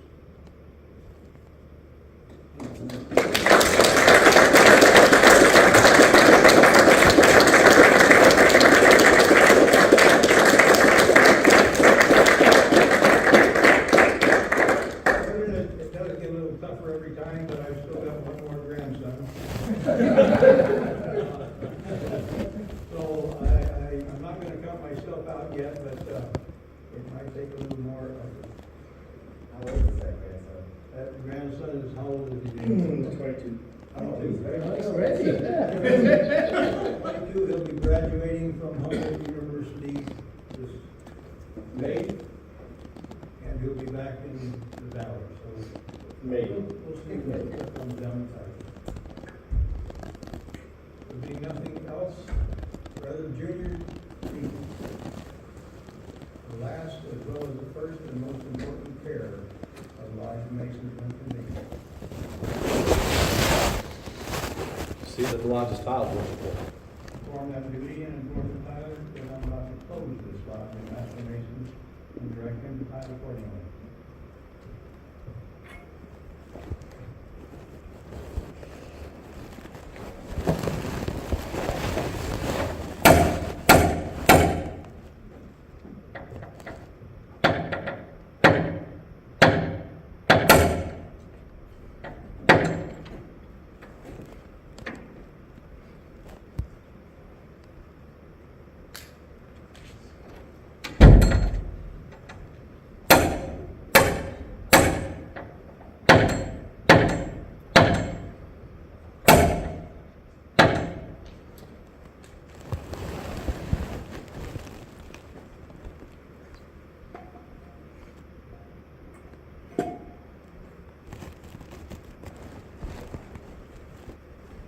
Worshipful, the lodge is tiled. All filed by the junior deacon. By a brother of this degree, without the door, armed with the proper implement of his office. Duty there, my brother. To observe the approach of cows and eavesdroppers, and see that none pass nor repass without permission of the worshipful master in the east.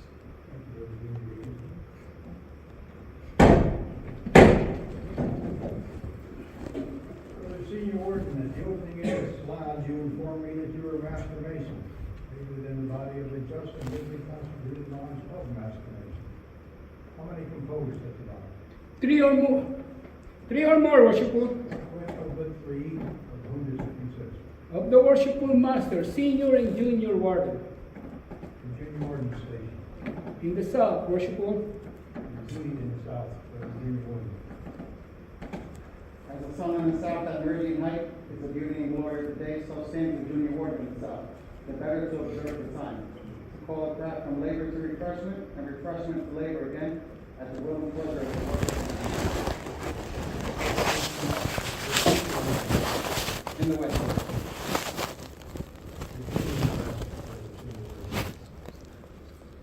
As the sun in the west at the close of the day, so is the senior warden in the west, to assist the worshipful master in opening and closing his lodge, to pay the crowd their wages if any be due, that none may go may be satisfied. Harmony brings the strength and support of all society, especially of ours. Station of the worshipful master. In the east, And his duty there, my brother. as the sun rises in the east to open and adorn the day, so rises the worshipful master in the east to open and govern his lives. In due time to set the crop at work and give them necessary instruction, whereby they may pursue their labor.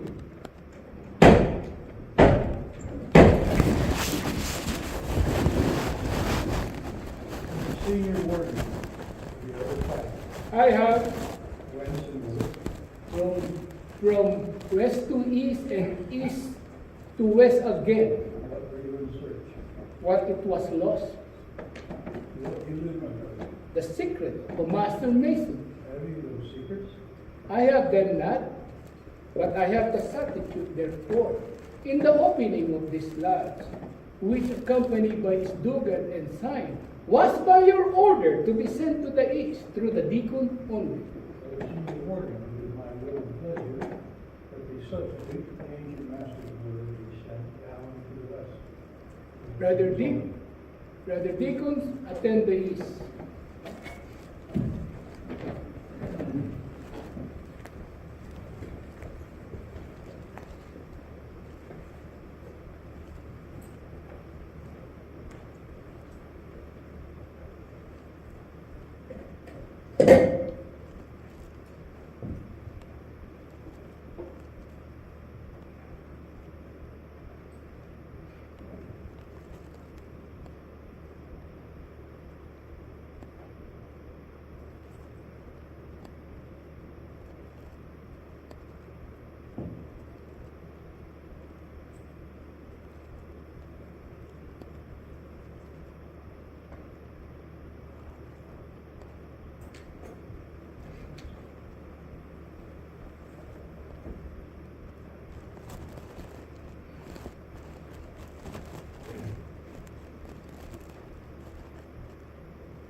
Worshipful Master,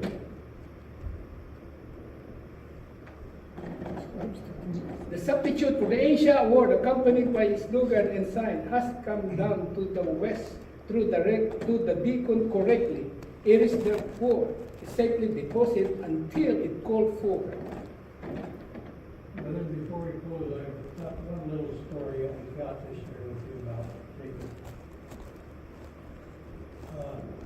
I first met Jacob about 6-7 years ago, something like that. We was attending San Diego State with my granddaughter and was dating her at the time. And my wife and I were over there and set up a time when they should come and meet us.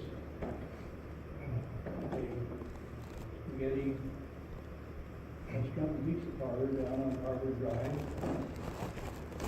And they showed up, and being the type of grandfather that I was, I asked Jake a lot of questions. Since this was a fellow that was dating my granddaughter, this fellow from Seattle. And I think maybe he thought he was getting the third degree. And little did he know, a few years later, he would get the real third degree. And the other part of that is, as the evening went on, I kept going in the back of my mind, Ellen, hang on to this guy, he's a winner. And I'm happy to say she did, and he is. Jacob, I love you. Brother Senior Warden, it is my willing pleasure that the slot of Master Masons be now closed. This you will communicate to the Junior Warden in the South, that the brother may have due notice of that. Our Junior Warden, it is the order of the Worshipful Master. The lots of Master Mason be now closed. This you will report to the brethren, that they may have due notice thereof. Brethren, it is the order of the Worshipful Master that this lodge of Master Masons be now closed. Of this, take due notice and govern yourselves accordingly. Together, brethren.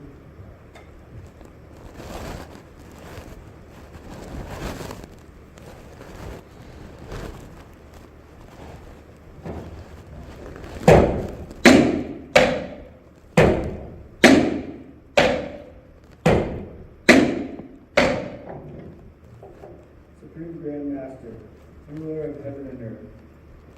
Now that we are about to separate and return to our respective places of abode, wilt thou be pleased so to influence our hearts and minds that we may each one of us practice out of the lodge those great moral duties which are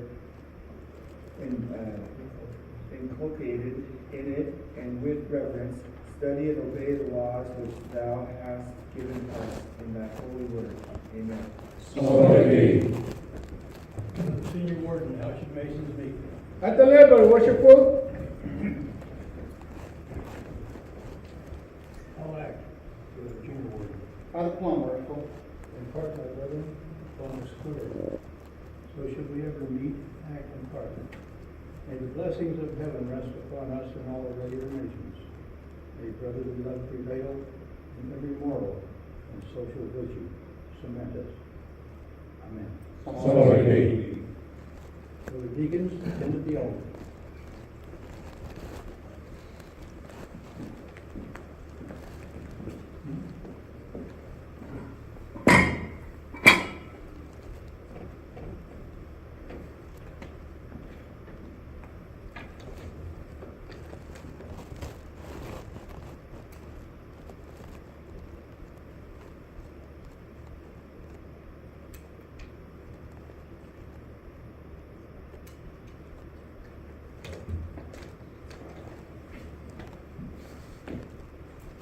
I declare this lodge of Master Masons to be closed by the Junior Deacon and former tyrant. Third,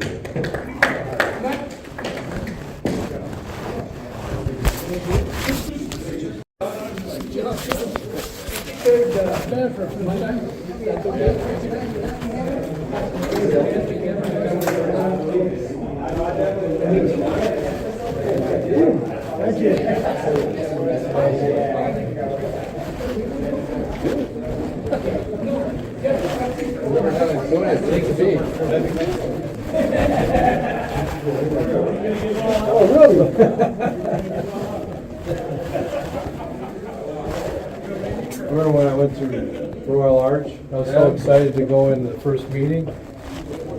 No, what they did was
We need you to jump in. I knew you had Lyle in there too. I'm like, we'll be fine. I couldn't want to see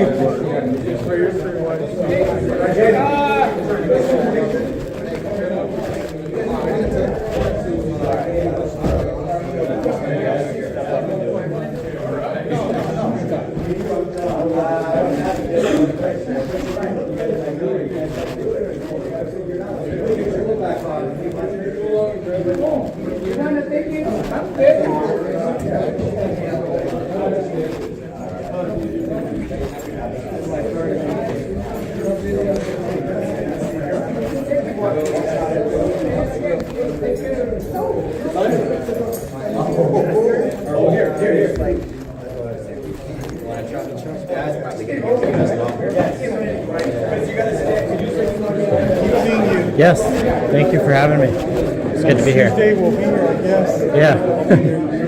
All right, have a good one.